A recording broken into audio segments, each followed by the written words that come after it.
उन्हीं को आपने फॉलो किया, कितने कितने स्टार्स के साथ आपने मतलब आपने इंटरव्यूज लिए होंगे. So for me it's a matter of honour and pride. छोटी हस्ती हूँ क्योंकि मैं बचपन से सुनती आ रही हूँ, क्योंकि जो हिंदी फिल्मों के या गानों से मेरा नाता रहा है वो सिर्फ और सिर्फ विविध भारती है. और कई बार ऐसा होता था कि उस हमारे जो ट्रांजिस्टर्स थे उसके सिग्नल मराठी थिएटर के जो दिग्गज थे वो सारे हमारे इलाके में थे. विजय तेंदुलकर साहब, प्रिया तेंदुलकर, आप Satish, then you had the best and the cream of Marathi theatre.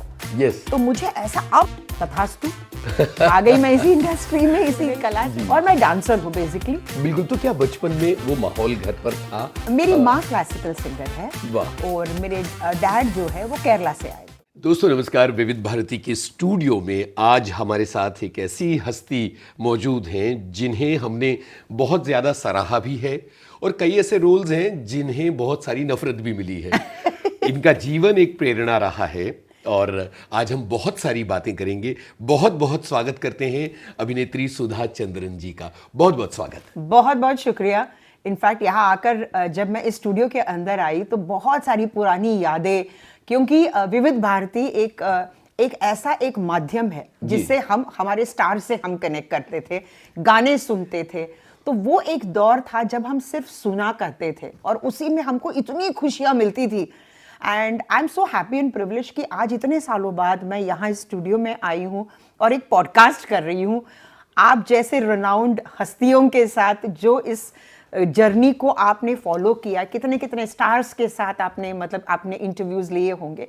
So for me it's a matter of honour and privilege. क्या बात है. देखिए विविध भारती अपने 68वें साल में है, लेकिन इससे भी ज़्यादा खुशी की बात यह है कि ये जो साल चल रहा है ये आकाशवाणी के 90 साल पूरे होने की तरफ हम बढ़ रहे हैं. तो हम चाहेंगे कि इस बारे में आप कुछ बोलें, आकाशवाणी को शुभकामनाएं देते हुए. बिल्कुल. मतलब मैं तो बहुत ही छोटी हस्ती हूँ क्योंकि मैं बचपन से सिर्फ आकाशवाणी सुनती आ रही हूँ, क्योंकि जो हिंदी फिल्मों के या गानों से मेरा नाता रहा है वो सिर्फ और सिर्फ विविध भारती है. और कई बार ऐसा होता था कि उस टाइम पे हमारे जो ट्रांजिस्टर्स थे उसके सिग्नल्स चले जाते थे. तो वो एक दौर था जब हम अपने सिग्नल के एंटेनास को ऐसे खींच के ना ऐसे टर्न करते थे कि कोई गाना मिस ना हो जाए. तो वो एक रिमेम्बरेंसेस है बचपन की, जो यादें हैं. एंड ऑफ कोर्स 90 साल कंप्लीट करना अपने आप में, I think you have created a history. It's a milestone. और मैं चाहती हूँ कि ये 90 साल तो अभी सिर्फ शुरुआत है, अब बहुत सारे साल तय करना बाकी है. और मैं अपनी शुभकामनाएं देना चाहती हूँ और उम्मीद करती हूँ कि कुछ सालों बाद भी मैं यहाँ इस स्टूडियो में आऊँ, भले मैं चल पाऊँ या ना चल पाऊँ, बट उस उम्र के पड़ाव पे भी मैं यहाँ आऊँ और एक इंटरव्यू जरूर दूँ. क्या बात है. कितनी शानदार यादें आपने हमारे साथ ताज़ा की हैं. सुधा जी, आपका तो बचपन मुंबई का ही जी है. बिल्कुल. मैंने देखा कि आप तमाम भाषाएं बोलती हैं. बोल लेती हूँ. बोलते हैं ना कि necessity is the mother of invention. तो एक तो मैं लिंग्विस्ट हूँ, मुझे बहुत अच्छा लगता है भाषाएं सीखना. और मैं बहुत खुशकिस्मत आर्टिस्ट हूँ कि कई कई भाषाओं में मैंने काम किया है. बिल्कुल उसकी बात करेंगे कि कैसे साउथ की तमाम लैंग्वेजेस में काम किया, फिर अदर लैंग्वेजेस में काम किया. तो ये बड़ी कमाल की चीज़ है. पर मुंबई के अपने बचपन के बारे में बताइए कि वो कैसा बचपन था. और दिल से मुंबई को हूँ, दिल से मुंबई को. मैं हमेशा यही कहती हूँ, you can take Mumbai out of the city but you can take Mumbai out of my heart. क्योंकि मैं पैदा यही हुई हूँ. और मतलब एक बहुत बड़ा कंफ्यूजन चल रहा था कि सुधा मुंबई की है या साउथ की है. ओहो. हाँ. तो लोगों को मैं ये जरूर कहना चाहूंगी कि I am a South Indian born and brought up in Mumbai. I am a hardcore Mumbaikar. और मैं बहुत गर्व से कहती हूँ. किस इलाके में? मैं पार्ला की हूँ, विले पार्ला की हूँ, पार्लेकर हूँ. तो मैं कहती हूँ मैं मुंबईकर हूँ और मैं पार्लेकर हूँ.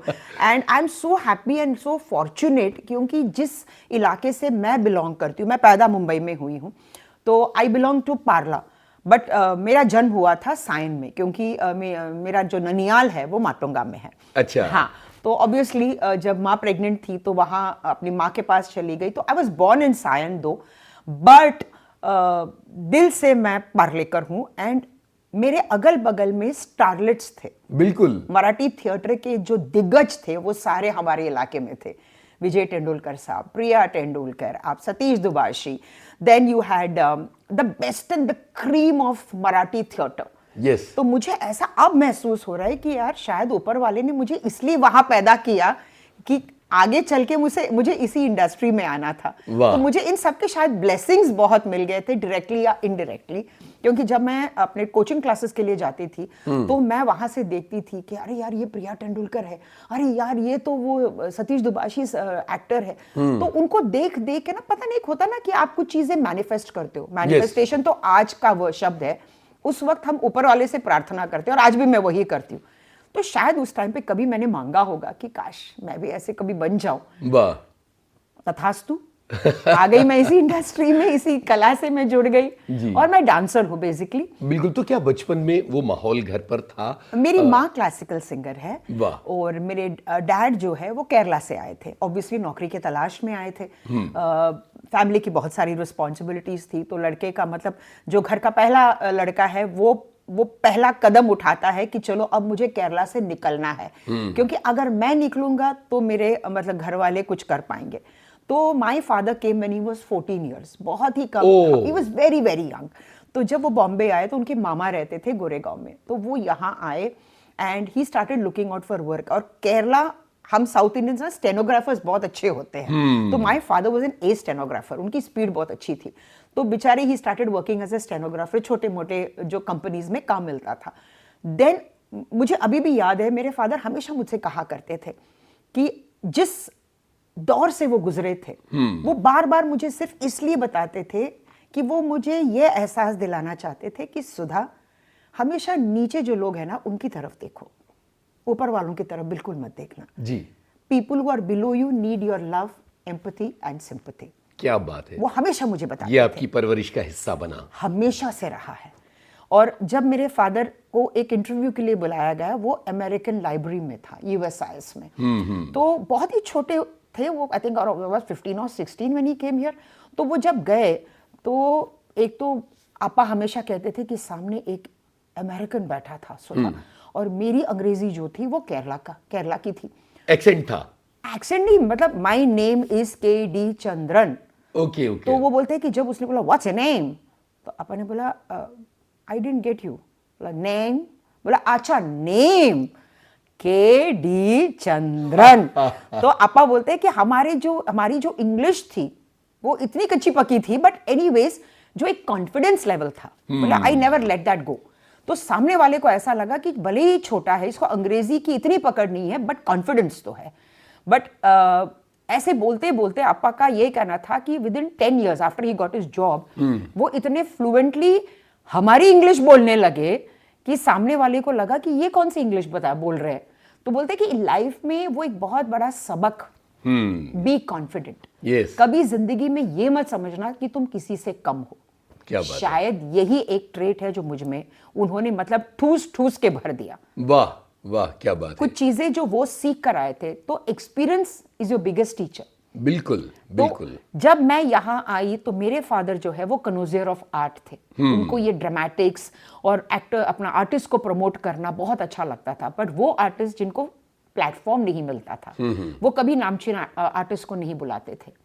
वो उन आर्टिस्ट को, भले मेरी माँ कहती थी कि वो अपना पूरा पगार वहां से ऑफिस से लेते थे और उस शो में लगा देते थे कि भैया एक आर्टिस्ट को मैंने प्लेटफॉर्म दिया है। अरे बाप रे। तो ऐसा काफी समय बीता है जब हमारे घर में पूरा पगार नहीं आता था, क्योंकि वो वहां आयोजनों में लग जाता था। आयोजन में लगता था, और उनका वो कहना था कि मैं एक आर्टिस्ट हूं, मुझे वो प्लेटफॉर्म नहीं मिला, बट मैं चाहता हूं कि अगर अपने थोड़े से पैसे से मैं किसी आर्टिस्ट को एक प्लेटफॉर्म दे सकता हूं, आगे उसकी किस्मत। जिसमें से काफी लोग बहुत अच्छे बड़े कलाकार बन गए थे। और मेरी माँ जो थी वो क्लासिकल सिंगर थी, पर अनफॉर्चुनेटली वो डांसर बनना चाहती थी। बट वो एक दौर था जब फैमिलीज ये कहते थे कि डांस क्यों। बट चूंकि मैं एक साउथ इंडियन फैमिली से बिलोंग करती हूँ, तो art was an integral part of our culture. मतलब आप कुछ तो आप जरूर सीखोगे। तो मेरी माँ क्लासिकल सिंगर थी, तो एक अधूरा सपना था, वो डांसर बनना चाहती थी, हालात ऐसे थे कि वो नहीं बन पाई। तो उनका एक ख्वाब था कि अगर मेरी शादी हुई और मुझे एक बेटी हुई तो मैं उसे एक डांसर बनाऊंगी, और ऐसा ही हुआ। और मेरे फादर का एक ख्वाब था, क्योंकि वो पार्ट टाइम जॉब करते थे, सुधा दोरईस्वामी एक बहुत बड़ी क्लासिकल डांसर थी। अच्छा। वहां वो स्टेनोग्राफी का काम करते थे, कुछ चंद एक्स्ट्रा पैसा कमाने के लिए। तो वो ये लेटर्स ड्राफ्ट करते थे उसके प्रोग्राम्स के लिए। तो उनका एक था कि मैं जब शादी करूंगा, मुझे बेटी हुई तो मैं उसे उसका नाम सुधा रखूंगा और उसे मैं क्लासिकल डांसर बनाऊंगा। क्या अब ये बात दो, हाँ, दो अलग एंटिटीज जो कभी एक दूसरे से मिले नहीं थे, बट शादी के दौरान जब मैच मेकिंग हुआ था तब ये दोनों मिले, दोनों के ख्वाब मिले। मैं क्लासिकल डांसर बनी मेरी माँ की वजह से और मुझे नाम मिला सुधा मेरे पापा की वजह से, क्योंकि वो सुधा दौरे स्वामी के वहां पर काम करते थे। क्या गजब की कहानी है। देखिए ये है जीवन का नाटक कि जहां ऊपर वाला इतनी लिख के भेजता ड्रामेटिक्स है। हुई और घटनाओं का ऐसा क्रम बिल्कुल, जुड़ा कि आप सुधा हो गई। जी, और मैं क्लासिकल डांसर बनी। मैंने जब मैं 3 साल की थी तब से मैंने डांस शुरू किया। नाचे मन मोरा मगन दिगना धिगी धिगी। आई थिंक शायद मुझे उठाने के लिए वही गाना था कि मेरी माँ ने बोला चल बेटा अब तू डांस करना शुरू कर ले। क्या बात है, सुनते बेमिसाल गाना है जी। बहुत ही शानदार गाने से हमने आज के इस कार्यक्रम में गानों की शुरुआत की है और बहुत ही प्यारा गाना। जहाँ तक मुझे याद आता है कि इस गाने के लिए सांता प्रसाद जी को बनारस से बुलवाया गया। बिल्कुल बिल्कुल, और मैंने इस डांस पे परफॉर्म भी किया है। वाह वाह, स्कूल में मैंने परफॉर्म किया है। क्या बात है। तो सबसे पहली गुरु कौन बनी है आपकी? मेरा यही मानना है कि हमारे सबसे पहले गुरु हमारे माता माँ पिता बाप होते हैं जी। डेफिनेटली, क्योंकि लाइफ को कैसे जीना है, किस प्रकार से जीना है, ये वही हमें सिखाते हैं। और कुछ चीज़ें बिना सिखाए हम सीख जाते हैं, क्योंकि यही हमने हमारे माता पिता में देखा है।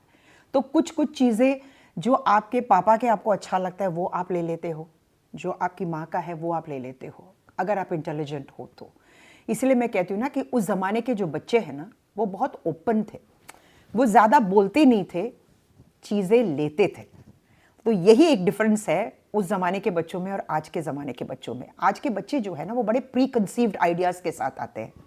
जो मैं हमेशा कहती हूँ, बातें करना कम करो, सुना करो। You have to be a very good listener, तभी आप काफ़ी कुछ चीज़ें अंदर ले के जा सकते हो। तो शायद I learned a lot from my parents, क्योंकि मेरी माँ का जो एक स्ट्रेंथ रहा है वो बहुत ही बोल्ड हाउसवाइफ थी, टिपिकल हाउसवाइफ थी वो।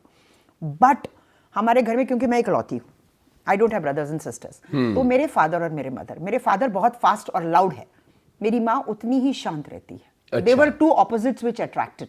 क्या बात तो है। मैंने अपने फादर से वो एक डायनेमिज्म, कॉन्फिडेंस मैंने अपने पापा से लिया है, और जो एक इनर स्ट्रेंथ है ना वो मैंने अपनी माँ से लिया है। वाह वाह, so this is what I have learned from them.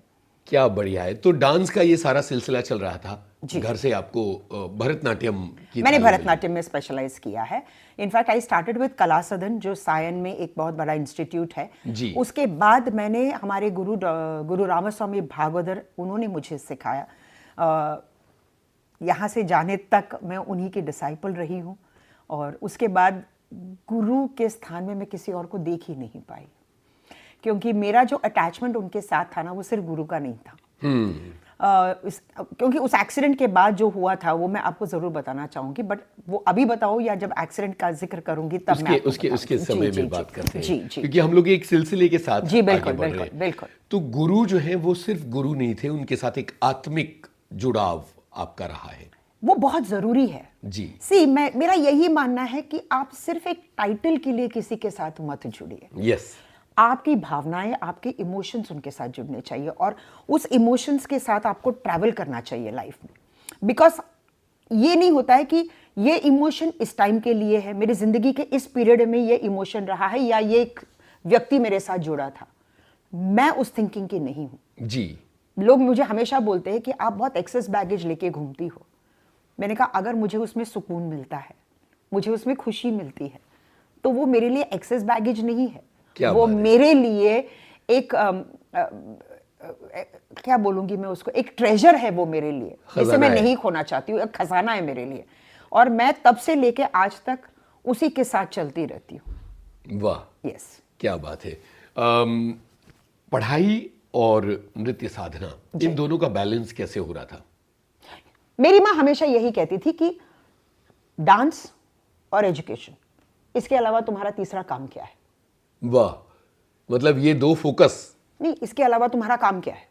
तुम छोटी हो, मैं तुमसे ये तो नहीं कहती हूँ कि घर का काम करो जी, मैं तुमसे ये नहीं कहती हूँ कि खाना बनाओ, मैं तुमसे ये नहीं कहती हूँ कि कपड़े धो। तुम सवेरे उठती हो, स्कूल जाओ, पढ़ाई करो, वापस आओ, एक आर्ट जो डांस है, अगर तुम 2 घंटे भी उसके लिए देती हो, तुम्हारे पास बहुत टाइम है। क्या बात है। हाँ, उसका वही कहना। And we are all early risers, तो मेरी माँ कभी मुझे 5:30 के बाद सोने ही नहीं देती थी। अरे गजब। 5:30 she used to wake me up. मतलब हमारी घर में बहुत ही प्रिंसिपल्ड लाइफ रहा है मेरा, और आज तक मैं वैसी हूँ। आज भी मैं 5:30 बजे उठ जाती हूँ। एंड दोपहर को हम सोते नहीं हैं। सोना not allowed. My mother used to say कि वो जो वक्त है ना, थोड़ा सा किसी और चीज में यूज कर लो। तो सवेरे जाती थी, मैं कभी बैडमिंटन खेलती थी, बट वो सब सिर्फ एक हॉबी था। Main focus was education and dance. मैं ये सोच रहा था जब आपने ये बात बोली कि 5:30 बजे आपको उठा दिया जाता था और उसके बाद दोपहर को भी सोने की इजाज़त नहीं थी। मैं ये सोच रहा था कि आज के बच्चों के पास तो कितना कम समय होता है। इसका कारण ये है कि वो उठते सवेरे ही बड़ी सोते देर। जब वो सोते तब है जब हम जागते हैं। यस। सो हमारे साथ जैसे आज भी मैं 9:30 बजे सो जाती हूँ। मुझे मतलब आदत ही नहीं है, 9, 9:15 तक तो मैं आई हिट द बेड। जी। काम करके आती हूँ घर पे, खाना खाती हूँ, सो जाती हूँ। क्योंकि ये एक प्रिंसिपल ऑफ लाइफ, एक प्रोटोकॉल रहा है हमारे घर में। तो थैंकफुली आज तक मैं उसे निभा पाई हूँ। तो शायद यही वजह है कि सवेरे जब मैं उठती हूँ तो मैं बहुत एनर्जेटिक रहती हूँ। यस। देख, कहते हैं ना कि ऊपर वाले ने कुछ समय बना के रखा है, सोने का टाइम ये है, तो आपको उसी टाइम पे सोना चाहिए। ये अनुशासन अगर हम बना के रखें तो बिल्कुल। जिंदगी भी बड़ी लगती है और दिन भी बड़ा लगता है। एनर्जाइज लगते हैं आप। जी। एनर्जाइज, क्योंकि सवेरे जब आप उठते हो तो आपको वो 8 घंटे की पूरी नींद मिलती है। आपका ब्रेन काम करता है, आप अच्छा काम करते हो, और एक बहुत पॉजिटिव एटीट्यूड के साथ जब आप घर से निकलते हो ना, तो हंसी खुशी के साथ निकलते हो, और यही आप दिन भर लोगों को पास ऑन करते हो। ये बहुत जरूरी है। अच्छा, बचपन में जब आप पढ़ रही थी तो माँ ने कहा कि 2 ही फोकस हैं, पढ़ाई और नृत्य। जी। सिनेमा को लेकर किस तरह का माहौल था और हिंदी संगीत का किस तरह से माहौल था? सिनेमा तो दूर दूर की बात है, हमने कभी सोचा भी नहीं था सिनेमा के बारे में। लेकिन हमारे पूरे मतलब मेरे फादर जो है, हर सैटरडे मुझे हिंदी फिल्म दिखाते थे। अच्छा। हर सैटरडे, वो भले कोई भी फिल्म हो, बट वो हमारे घर में एक रूल था। मतलब पुअर थिंग, वो बेचारी पूरा दिन स्कूल जाती है, पूरा हफ्ता बिजी रहती है, डैडी अप्पा काम पे जाते थे, तो हमारा एक रिक्रिएशन वही था। क्योंकि हमारे घर के बगल में एक थिएटर था, लक्ष्मी टॉकीज। वहां पर हम हर सैटरडे जाते थे। यहां तक कि मैंने वो फिल्में देखी है जो शायद लोगों ने कभी सुना भी नहीं होगा। हमें उन फिल्मों की याद दिलाइए ना जो आपके बचपन में आप लोग बाबुल। देखा कर। अच्छा। मीना कुमारी की अमर कहानी। ओहो, क्या बात है। हाँ, मतलब हम लोग जाते थे और टाइटल देखते थे, मतलब अप्पा ये कौन सी फिल्म है। मतलब मुझे अभी भी याद है, मीना कुमारी और मधुबाला जी की 2 स्पिरिट्स थे उस फिल्म में, जो बातें करते थे और बीच बीच में उनके क्लिपिंग्स आते थे। हाँ, वो एक डॉक्यू ड्रामा जैसा वो कुछ हमको था। उस टाइम पे हमको वो सब नहीं पता था। जी। और मैं राजेश खन्ना की जबरदस्त फैन। हाँ, तो काका जी की कोई फिल्म मैं नहीं छोड़ती थी। क्या बात हाँ, है। I was so particular. और तब से लेके आज तक मैं हमेशा यही कहती हूँ, मेरा कॉन्सेप्ट ऑफ रोमांस काका जी से शुरू हुआ और उनके साथ खत्म हो गया। क्या बात है। तो ये सारी फिल्में वहां देखी? मैंने सारी फिल्में देखी है। मतलब मैंने जूली, आपका वो लव स्टोरी मैंने 3 बार देखी।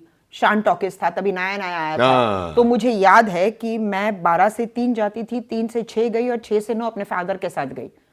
तो वो वॉचमैन ने मुझे 2 बार ऐसा देखा, बोला ये लड़की तो अभी 12 के शो में भी आई, 3 के में, क्योंकि 12 के से 3 मैं अपने फ्रेंड्स के साथ गई थी। 3 से 6 वापस सेकंड सेट ऑफ फ्रेंड्स के साथ गई थी, और 6 से 9 डैडी ने बुक किया था। अरे बाप रे। हाँ, तो एक ही दिन में मैंने 3 शोज देखे थे। तो वो वॉचमैन भी पहली बार उसने बोला तुम ही। मैंने कहा बोला नहीं। तो ऐसे मतलब मैं बहुत बड़ी फिल्म बफ थी, स्टारडस्ट पढ़ती थी फिल्म। लेकिन ऐसा क्या था 3 बार दिखने वाला मामला? कुमार गौरव, ओहो, वो जब हेलीकॉप्टर से उतरते, कि टीनेज था। क्या बात है। टीनेज था। बट अगर क्रश की बात करो तो सिर्फ राजेश खन्ना है। हाँ, लेकिन लव स्टोरी का आपका सबसे फेवरेट गाना कौन सा है? देखते हैं हमारा आपका मैच होता है कि नहीं। देखा है ये एक सपना। क्या बात है। फूलों के वो एक ड्रीम था। मैं ये सोच रहा था कि आप वो गाना बोलेंगी जो मेरे मन में है या नहीं बोलेंगी, और वही गाना बोला आपने। वही ना। सो वो एक दौर था ना जब वो गाना देख के हम सोचते थे कि यार कभी हमारा भी रोमांस हुआ तो हम भी ऐसे ही घर बनाएंगे, ऐसे हम उस दुनिया में, उस एक अलग दुनिया में जीते थे उस टाइम। बिल्कुल। और ये जो 80s की दुनिया है, जी, सिनेमा के जी, रोमांस की दुनिया, ये बड़ी मासूम सी दुनिया थी। हाँ, बड़ी प्यारी दुनिया यस थी। यस। भाई इतनी सारी फिल्में आप लोग देख रही थी, तो कहीं ना कहीं कोई एक अंदर सिनेमा या अभिनय का अंकुर उग रहा होगा, शायद उस वक्त पता नहीं होगा आपको। नहीं, क्योंकि नहीं, बिल्कुल भी नहीं, क्योंकि उस टाइम पे वही था कि डांसर हूँ, डांस करूंगी। Then my mother was very particular कि एजुकेशन के बारे में। तो पढ़ाई में आप कैसी थी? First, always first. वाह वाह। एक के नीचे मैं रैंक लेकर ही नहीं आ सकती थी घर में, तो उस डर की वजह से मैं अच्छा खासा लिख लेती थी, माँ के डर की वजह से। हाँ, क्योंकि जब मैं एग्जाम लिख के आती थी, मुझे याद है, मुझे खाना नहीं देती थी वो, पहले वो सारे क्वेश्चंस का आंसर पूछती थी। तो अगर मैंने 2-2.5 घंटे का एग्जाम लिखा है तो घर आके मैं 2-2.5 घंटे का एग्जाम पेपर सुनाती थी, और वही मेरी माँ बोलती थी कि तुम्हें ये मार्क्स मिलेंगे इस सब्जेक्ट में। वही पे वो डाल के दे देती थी 98 on 100, और वही आता था मुझे। क्या बात है। तो शी वॉज वेरी पर्टिकुलर। तो सिनेमा तो दूर दूर तक हमने नहीं सोचा था, बट हालांकि जब हम फ्रेंड्स मिलते थे तो मैं कभी हेमा जी का गाना करती थी, आशा पारे का गाना करती थी, और सोचती थी कि भाई सामने राजेश खन्ना है तो अपना रोमांस तो चलता ही रहता था। बट वो कभी नहीं था कि, मतलब उस टाइम पे ये था ना कि हमको कौन देगा, मतलब हम फिल्मों में कहाँ आएंगे।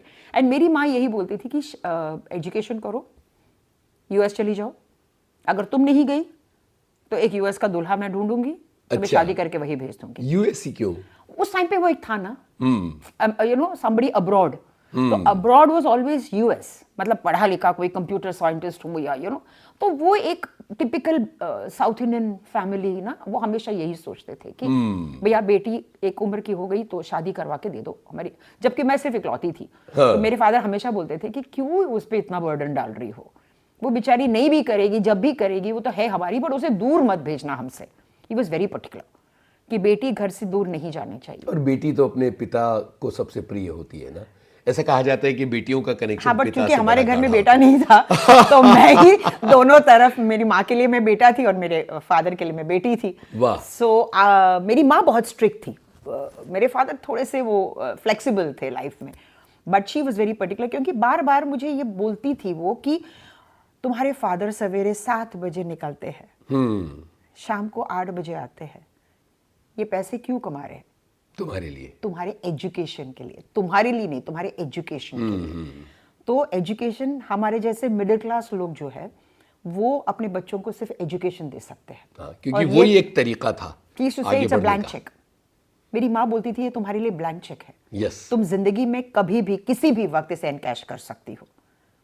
सो एक मैं वही बोलती हूँ ना, उस दौर में जिन लोगों ने हमें एडवाइस दिया वो बहुत सरल तरीके से उन्होंने हमें सिखाया कि spend when necessary, don't over spend, और लग्जरी की तरफ बिल्कुल भी मत जाना। अगर तुम अफोर्ड भी कर सकते हो ना तो एक सिंपल लाइफ जियो। वाह। तो वही एक, मतलब एक प्रैक्टिस आज तक चल रहा है मेरे साथ।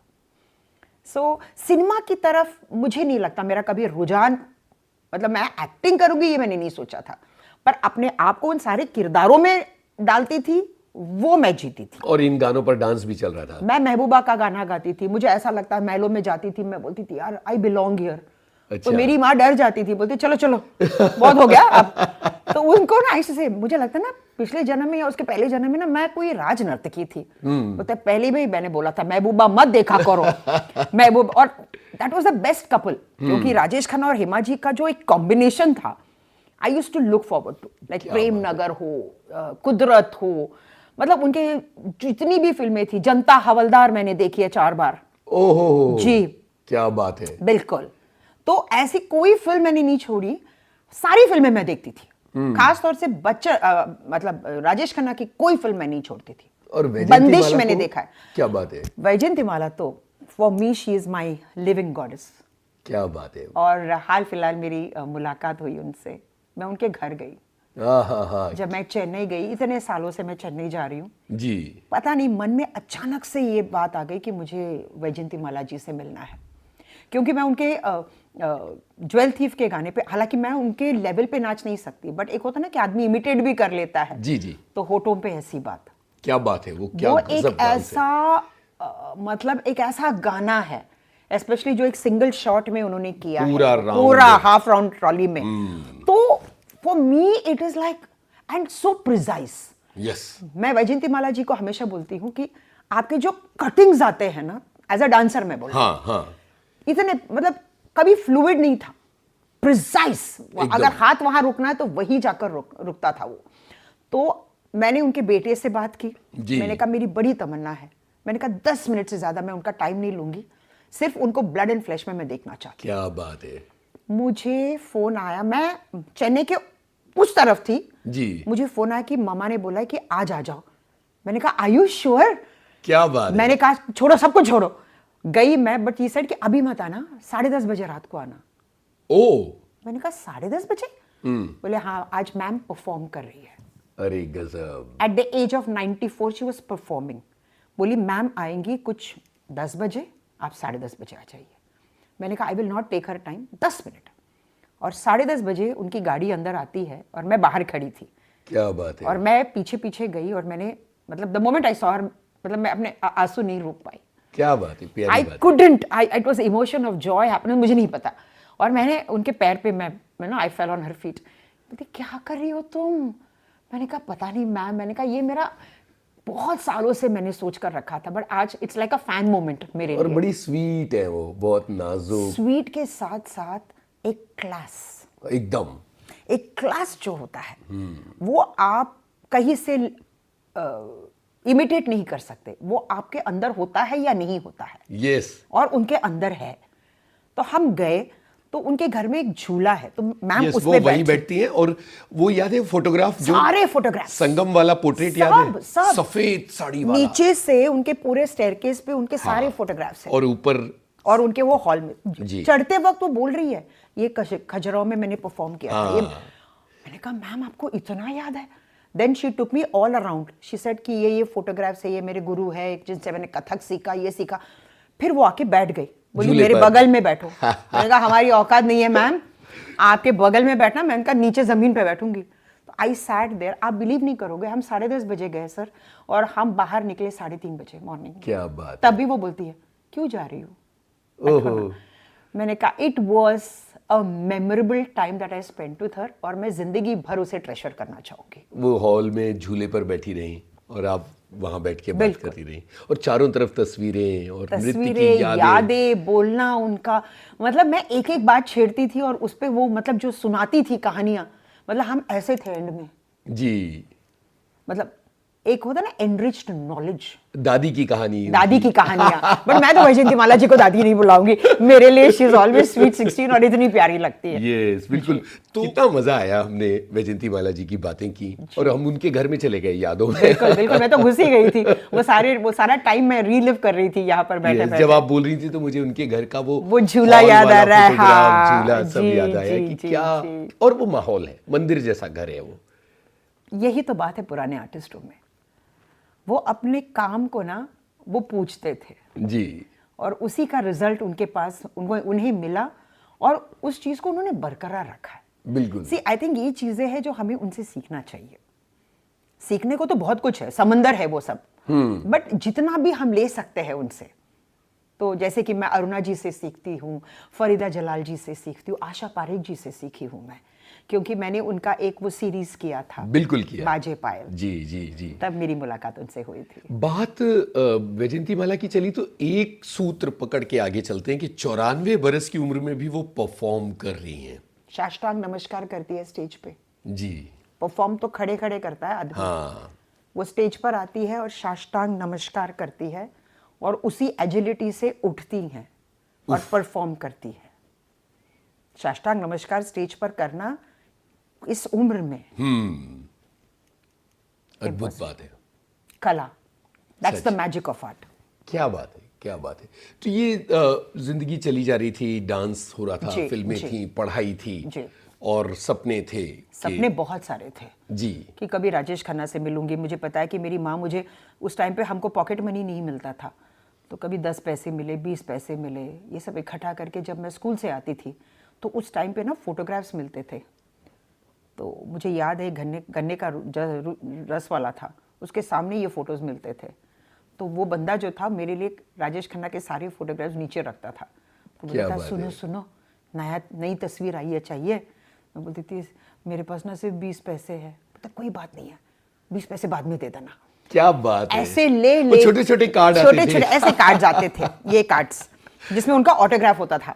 हाँ, तो मैंने इतने सारे फोटोग्राफ्स कलेक्ट किए थे और सारे मैंने अपने ज्योमेट्री के बुक्स में मैं रखती थी। मतलब सवेरा मेरा उठता था उनको देखकर और रात सोते वक्त मैं गुड नाइट बोलती थी उनको। वाह। हाँ, मतलब मैं अपने दिल ही दिल में, मतलब मैं उनसे बहुत प्यार करती थी। तो मुझे याद है एक बार school, and I was coming from a convent school, कभी मुझे किताब नहीं मांगते थे बिकॉज मैं बहुत इंटेलिजेंट स्टूडेंट थी, तो मैं उस ब्रैकेट में आती ही नहीं थी। पता नहीं उस दिन सिस्टर को क्या, मतलब उनकी क्या प्रॉब्लम थी, मेरे पास है, बोलते just show me your book. और उसी टाइम पे मेरा ज्योमेट्री का बुक बाहर था जिसमें सारे फोटोग्राफ्स थे। अरे बाप रे। तो उन्होंने लिया, तो लेने का एक स्टाइल होता है, उन्होंने ऐसा किया, धड़ से तो गिर गए। सारे फोटोग्राफ्स गिर गए। And I was looking at her, what is this Sudha? मैंने कहा ma'am, sister, this is Rajesh Khanna's photographs. She says I cannot see that, but why are those photographs in your book? मैंने कहा because I love him. Oh God. Pregnant pause class में, Yes. किसी ने कुछ नहीं कहा, तो वापस चली। She said you think he will marry you? I said I don't know, but if he says yes then I will. फिर क्लास के बाहर भेज दिया मुझे। एक हफ्ता मैं क्लास के बाहर थी। वो एक ही बार मुझे पनिशमेंट मिला है बिकॉज ऑफ राजेश खन्ना जी। बताइए, काका जी की कभी वजह बताया आपने उनको ये बात? से। जब मैं उनसे मिली, मैं तो इतना सब कुछ कहना चाहती थी, पर एक होता है ना कि वो एक मोमेंट था कि मैं सिर्फ उनको देखती रह गई बस। जी। यू जस्ट ब्लैंक हो गई थी मैं। तो मेरे लिए सिर्फ उनको देखना, मतलब आमने सामने, हाँ। And I did a serial with him. तो for me it was the best moment. मेरे लिए वो एक ट्रेजर है, जो एक फोटोग्राफ आज भी मेरे पास है। अच्छा। हम दोनों एक ही फ्रेम में हैं। शायद मैं इस इंडस्ट्री में आई हूं सिर्फ और सिर्फ इस मोमेंट के लिए। क्या बात है। वाह वाह वाह। तो इस तरह ये कहानी जो है राजेश खन्ना तक पहुंच जाती है ना? अभी मेरे दिल में आज क्या है, आई थिंक ये बहुत एप्ट है उनके लिए। बिल्कुल, दाग फिल्म का ये दाग गाना। फिल्म का मैंने यश कुछ चोपड़ा 25 की। बार देखी है ये फिल्म। बाप रे, 25 बार। हाँ जी। तो सब याद है? सब कुछ याद है। क्या बात क्या है। याद नहीं है? मतलब release, re release, re release, telecast, जब यूट्यूब में जब भी फिल्म आती है तब भी मैं बैठ के देख लेती हूँ। मेरे वाह, हस्बैंड वाह। वही बोलते हैं, डायलॉग भी याद है ना? मैंने कहा फ्रेम भी याद है। क्या बात है, ये है दीवानगी। पागलपन। ये तो दीवानगी भी नहीं, उससे भी एक लेवल एक ऊपर, लेवल ऊपर एक मामला। लेवल ऊपर था मेरा। क्या बात है, क्या जी, बात है। तो हमारे सुनने वालों में जो राजेश खन्ना फैन होंगे वो तो आज झूम उठे होंगे। कौन नहीं था उस जमाने में? हर कोई काका जी के फैंस थे। बिल्कुल। वो एक ही सुपरस्टार है जिनके गाड़ी के शीशे नहीं दिखते थे। Yes. लोगों ने उनके खून लेके अपने मांग भरे हैं। तो मतलब उस दीवानगी में तो मेरा बहुत ही कम है। लोगों ने बहुत कुछ किया उनके लिए। बिल्कुल सही है। अब हम वहां पहुंच जाते हैं सुधा जी, जहां से आपकी जिंदगी बदल रही है। जी, जी। और वो एक हादसा होता है जी। और पूरी जिंदगी बदल जाती है। मुझे पता है कि बहुत सारे इंटरव्यूज में आप ये बात कह चुकी हैं, पर विविध भारती में इस बात को दोहराना इसलिए भी नहीं, जरूरी उसमें है दुख कि की बात बिल्कुल भी नहीं है। जी। क्योंकि मैं उस चीज को बहुत पॉजिटिवली लेती हूँ। उस वक्त जब हुआ था तो दिल टूटा जरूर था, पर कहते हैं ना, जब ऊपर वाला आपके साथ हो, आपके माता पिता, आपके दो बाउंसिंग बोर्ड्स हो, तो फिर किस बात का डर? बिल्कुल। एक दिन पहले सब कुछ सामान्य था, जिंदगी के कुछ घंटे ख्वाब थे। पहले तक सब कुछ सामान्य था। यस। हम मंदिर जाके आ रहे थे, क्योंकि मुझे याद है I had just finished my 12th। तो एक होता ना कि पढ़ाई का मतलब 12th is a very turning point in your life. तो बहुत प्रेशर था, और मैंने साउथ भी नहीं देखा था बिकॉज मैं born and brought up here. तो साउथ क्या है, मतलब सुनते थे। तो मैंने कहा कि अपा, अब चूंकि मैं बड़ी हो गई हूँ तो मैं चाहती हूँ कि मैं वहां जाऊं जहां से हम बिलोंग करते हैं। एक होता है ना, रूट्स आपको बुलाने लगता है। जी। तो आई सेड कि चलो हम ट्रिची चलते हैं, क्योंकि वहां से शुरुआत करते हैं, क्योंकि हमारे कुलदेव वहीं पर है, लॉर्ड कार्तिकेय। तो अपा ने कहा ठीक है, चलो फिर हम चेन्नई जाते हैं, फिर बैंगलोर जाते हैं, मैसूर, ऊटी। ये हमारा ट्रैवल प्लान था। ना कि हमारे पास इतने पैसे नहीं थे कि, बट ठीक है, चलो जितना हो सके एक आध दिन करके हम वापस चेन्नई आएंगे, क्योंकि मेरी मासी चेन्नई में रहती थी। तो उनके घर रह के 2-3 दिन फिर हमारा वापस आना था। हम सब निकले यहाँ से, सब कुछ ठीक ठाक था, हम चेन्नई में थे। फिर हम निकल गए ट्रिची की तरफ, क्योंकि हम मंदिर जाना था। मंदिर जाके शाम की बात है, जब हम बस में चढ़े तो हमारा कुछ पीछे वाला सीट था, कुछ 35, 40, 45 ऐसा कुछ था पीछे का, एग्जैक्टली मुझे याद नहीं है। तो वहां आने के बाद हमारे सीट्स बदल गए। हमको कुछ 7, 8, 9 ऐसा कुछ मिला। तो अप्पा नड़ गए। नॉर्मली मेरे फादर कभी नहीं बात करते, मतलब जहां बिठा दो ऐसा। No no no no, why did you change our seat, ये वो। तो अम्मा ने कहा छोड़ो ना, क्या फर्क पड़ता है 35 हो या 7 हो। बट पता नहीं, अप्पा said no, I don't want to sit here. कोई और चारा नहीं था, क्योंकि वो एक फैमिली जा रही थी, तो सब चलो ठीक है, बैठ गए। हम वहां से निकले रात को। एक बीच में एक मंदिर आता है, समयपुरम टेम्पल, जहां पर सारे बसेस रुक के वो एक होता है ना कि पूजा करते हैं। तो ये ड्राइवर उतरा, वो पूजा करके बैठा। 20 मिनट के अंदर हेड ऑन कोलिशन, 2 बसें ऐसी टकराई कि कुछ पता ही नहीं चला। अरे बाप रे।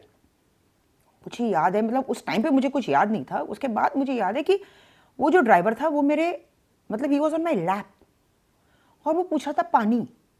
तो मुझे समझ में नहीं आया कि पानी कहाँ से दूँ। तो एक छोटा सा, वो एक होता ना रिवरलेट जैसा कुछ, एक नॉट इवन गटर, वो एक ऐसा ही कुछ था। तो मैंने क्या कि मैंने ऐसे ही पानी लिया और मैंने उसके मुंह पे डाल दिया, and he passed away. Oh God. अब पता नहीं वो बंदा कौन था, किधर था, बट आखिरी वक्त मैंने उसे पानी पिलाया। अब ये हो गया। मैंने कहा मेरे फादर मदर कहाँ है। एक वक्त होता ना कि रियलाइजेशन की हुआ क्या है, किसी चीज को अंडरस्टैंड कर। और मैं भी बहुत छोटी थी, I just finish my 12th। तो मैंने आसपास देखा, मैंने कहा अप्पा अम्मा किधर है। तो 4 लड़के थे, दिल्ली के लड़के थे, जो हमारे साथ ट्रैवल कर रहे थे। वो एक ही, ज्यादा बड़ा तो नहीं हो रहा ना। तो वो 4 लड़कों में से एक लड़का एथलीट था, और मैं ही थी जो तमिल और हिंदी बोल पाती थी, और वो सिर्फ हिंदी बोल पा रहे थे। तो एक लड़का था, एथलीट था, ही रैन बैक 30 किलोमीटर्स एम्बुलेंस लेकर आने के लिए, और वो एम्बुलेंस लेकर आया। मैं ढूंढ रही थी डैडी मम्मी, और मैं चल नहीं पा रही थी उस टाइम पे। मैंने कहा हुआ क्या मुझे। फिर मुझे पता चला कि मेरा फ्रैक्चर हुआ है राइट फीमर में। तो वो जो एक, उन 4 लड़कों में से जो एक लड़का था, उसने क्या किया, अपना बनियान निकाला और उसने एक लॉग ऑफ वुड डाल दिया नीचे, और उसने बांध दिया। बोला आई थिंक मैम आपको फीमर का फ्रैक्चर हुआ है। मतलब सटकते सटकते मैंने देखा कि अप्पा मुझे मिल गए। मैंने कहा मेरी माँ कहाँ है, अम्मा कहाँ है। तो कहीं दूर मेरी माँ को वहां डाल दिया था, तब तक पुलिस आ चुकी थी। तो मैंने कहा वो मेरी माँ है। बोलता sorry but she is no more. मैंने कहा व्हाट। तो मैं गई, मैंने कहा अम्मा मेरी माँ ब्रीथ कर रही है। मैंने कहा आप कैसे कह सकते हो। बोलता अच्छा। सडनली उन्होंने रियलाइज किया कि कुछ सही नहीं है, तो डाल दिया एम्बुलेंस में। फिर मैंने कहा अप्पा किधर है। अप्पा एक कोने में बैठे थे, but is bleeding through his nose. तो मैं डर गई। तो अप्पा को आगे बिठाया, अम्मा को लेटाया, और मैं अम्मा के बगल में मैं बैठी थी। और हमारे आगे जो लेडी थी, उनके यूट्रस में वो जो एक बस का जो एक रॉड होता है ना, वो घुस गया था। ओह गॉड। और वो मुझे बोल रही कि उसे खींचो। और ऐसे गौरी मतलब सीन मैंने कभी जिंदगी में नहीं देखा है। तो बोलती खींचो खींचो। मैंने कहा क्या खींचो, मुझे समझ में नहीं आ रहा था। उसने बोला जो अंदर गया उसको खींच लो। तो मैंने खींचा। तब बात समझ में आई कि मेरे फादर क्यों नड़ रहे थे। जो इफेक्ट हुआ था वो पहले के 4 सीट्स थे, पीछे वाले सब सही थे। सब उतर के चले गए दूसरे बस में। ये 4 लड़के थे जिन्होंने ये इंश्योर किया कि हम हॉस्पिटल तक जाए, एडमिट किया। और आज भी मैं हर इंटरव्यू में बोलती हूँ, वो 4 लड़के जहां पर भी हो प्लीज मुझे कांटेक्ट कीजिए।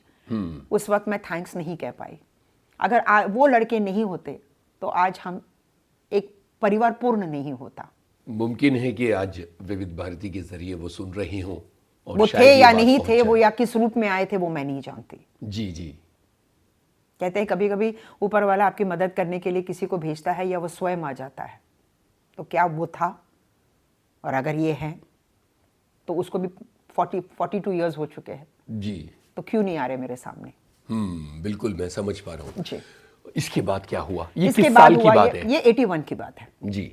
उसके बाद हमें गवर्नमेंट हॉस्पिटल में एडमिट किया गया, क्योंकि it was an accident case.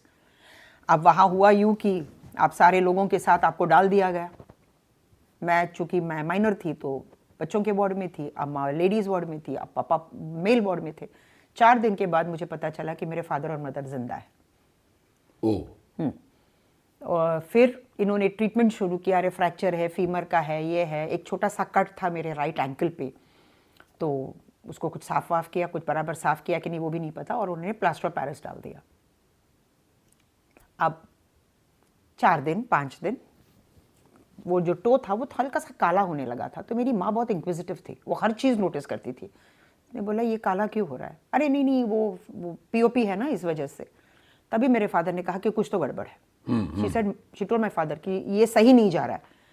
तो तब तक मेरी फैमिली जो थी चेन्नई से, वो लोग आ गए थे। उन्होंने कहा कि शिफ्ट टू चेन्नई। तो हॉस्पिटल ने कहा कि नो नो नो, अगर आप लेकर जाते हो आपके रिस्क पे।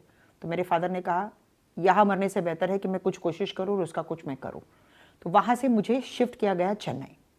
ये कितना मुश्किल रहा होगा उस दौर में? इम्पॉसिबल था जी। इम्पॉसिबल, क्योंकि फर्स्ट क्लास में मुझे उस फीमर के साथ, वो पूरा प्लास्टर के साथ मुझे लिटाया गया। और जब जब ट्रेन ऐसा वो ब्रेक मारता था ना, तो मुझे इतना दर्द होता था, मैं चीखती थी। तब फिर मुझे हॉस्पिटल में एडमिट किया गया, विजय हॉस्पिटल में। और वहाँ जैसे उन्होंने खोला तो डॉक्टर डेरिक डिसूजा थे, मुझे याद है। उन्होंने देखा, बोला ओह शिट, किसने ये किया? तो मैंने कहा क्यों, क्या हुआ? उस हालत में भी मैंने पूछा कि मैंने कहा क्या हुआ? बोलता नहीं नहीं नहीं कुछ नहीं कुछ नहीं। एक होता ना इम्प्रॉम्प्टू, किसी के मुंह से आ जाता है।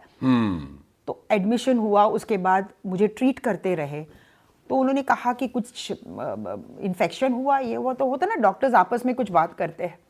तो एक दिन वो लोग ना मेरा वुंड क्लीन कर रहे थे, तो वो जो एक नीडल है वो यहाँ से डाल के यहाँ से निकला और मुझे कोई दर्द नहीं हुआ।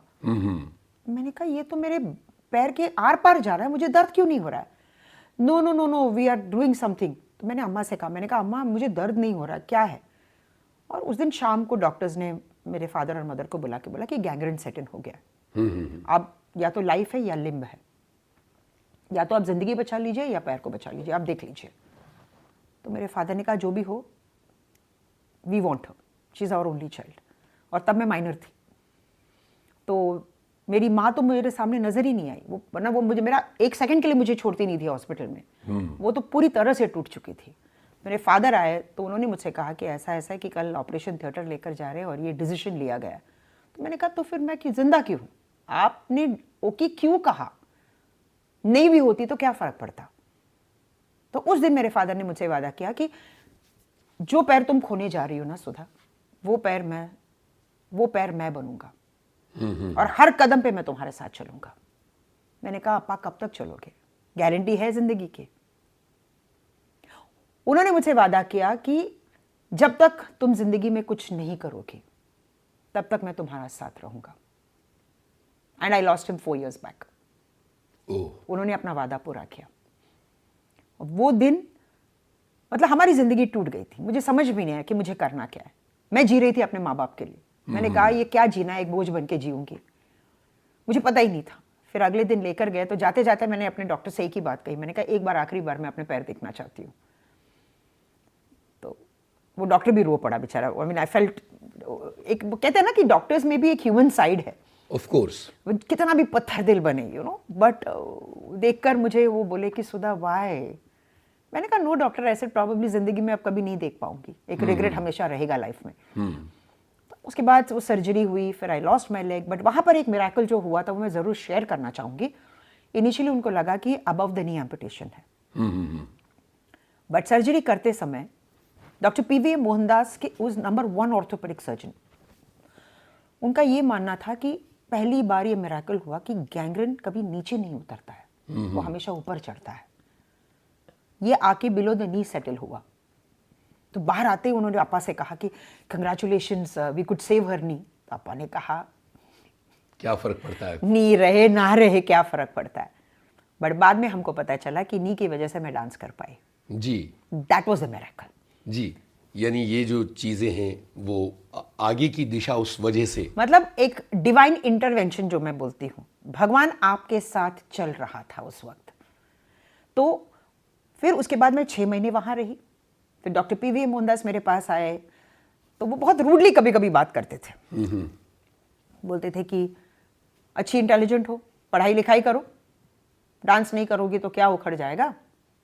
मैंने कहा सर कल को अगर आपकी आंखें चली गई तो आपको क्या फर्क पड़ेगा? जी। जो चीज़ इंपॉर्टेंट है वो इंपॉर्टेंट है।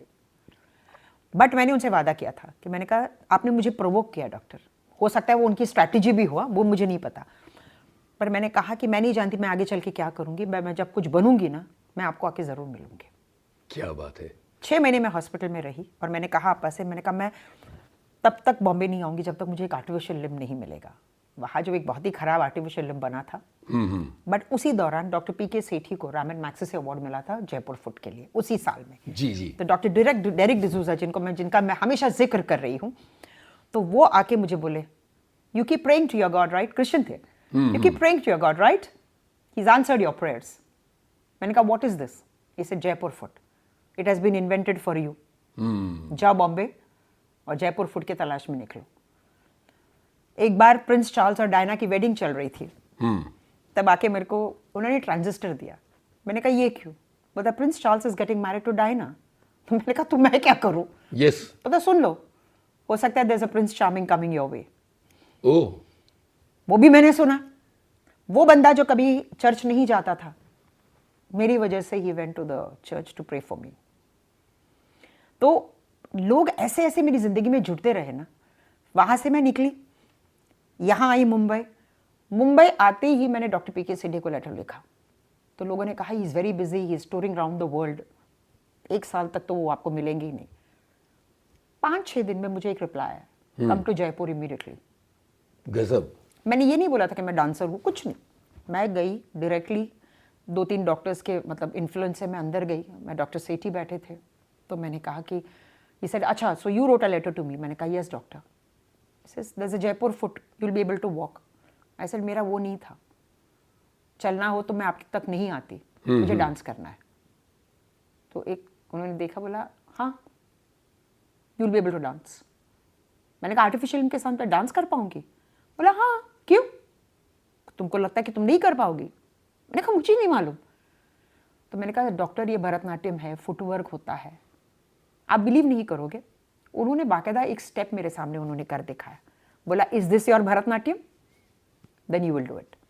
मैंने कहा बट डॉक्टर आपको कैसे पता? बोलते मेरी डॉटर इन लॉ जो है वो क्लासिकल डांसर है, ओहो, तो मुझे मत सिखाना।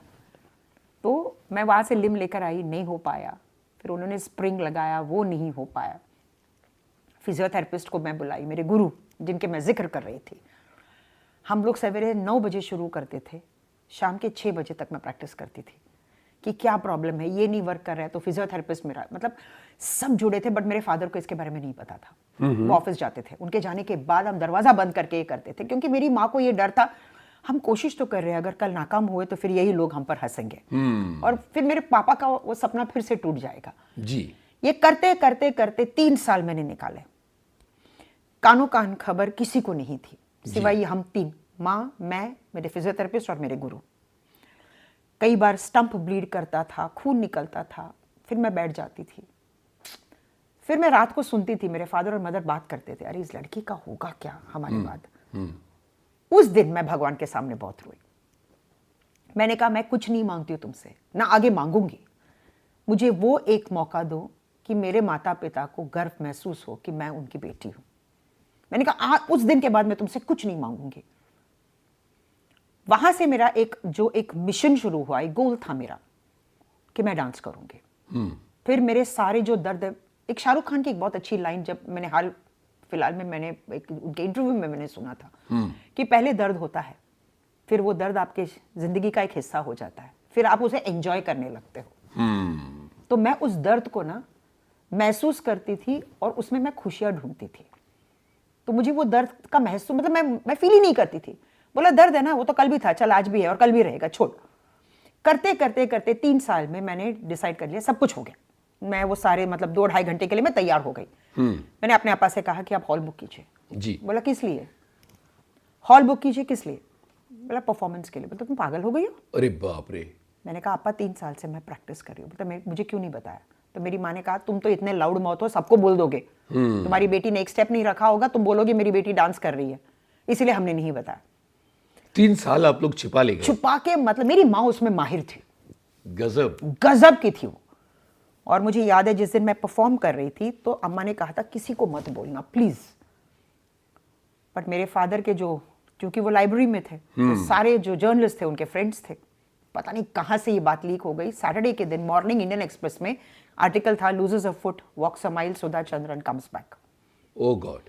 और जब मैं गई ऑडिटोरियम में, जैम पैक्ड, 1000 पीपल। और आपके दिमाग में क्या चल रहा था? मेरी तो मतलब मुझे कुछ समझ में नहीं आ रहा था। और मुझे याद है मेरी माँ विंग्स में खड़ी थी, मेरे फादर मुझे नजर नहीं आ रहे थे।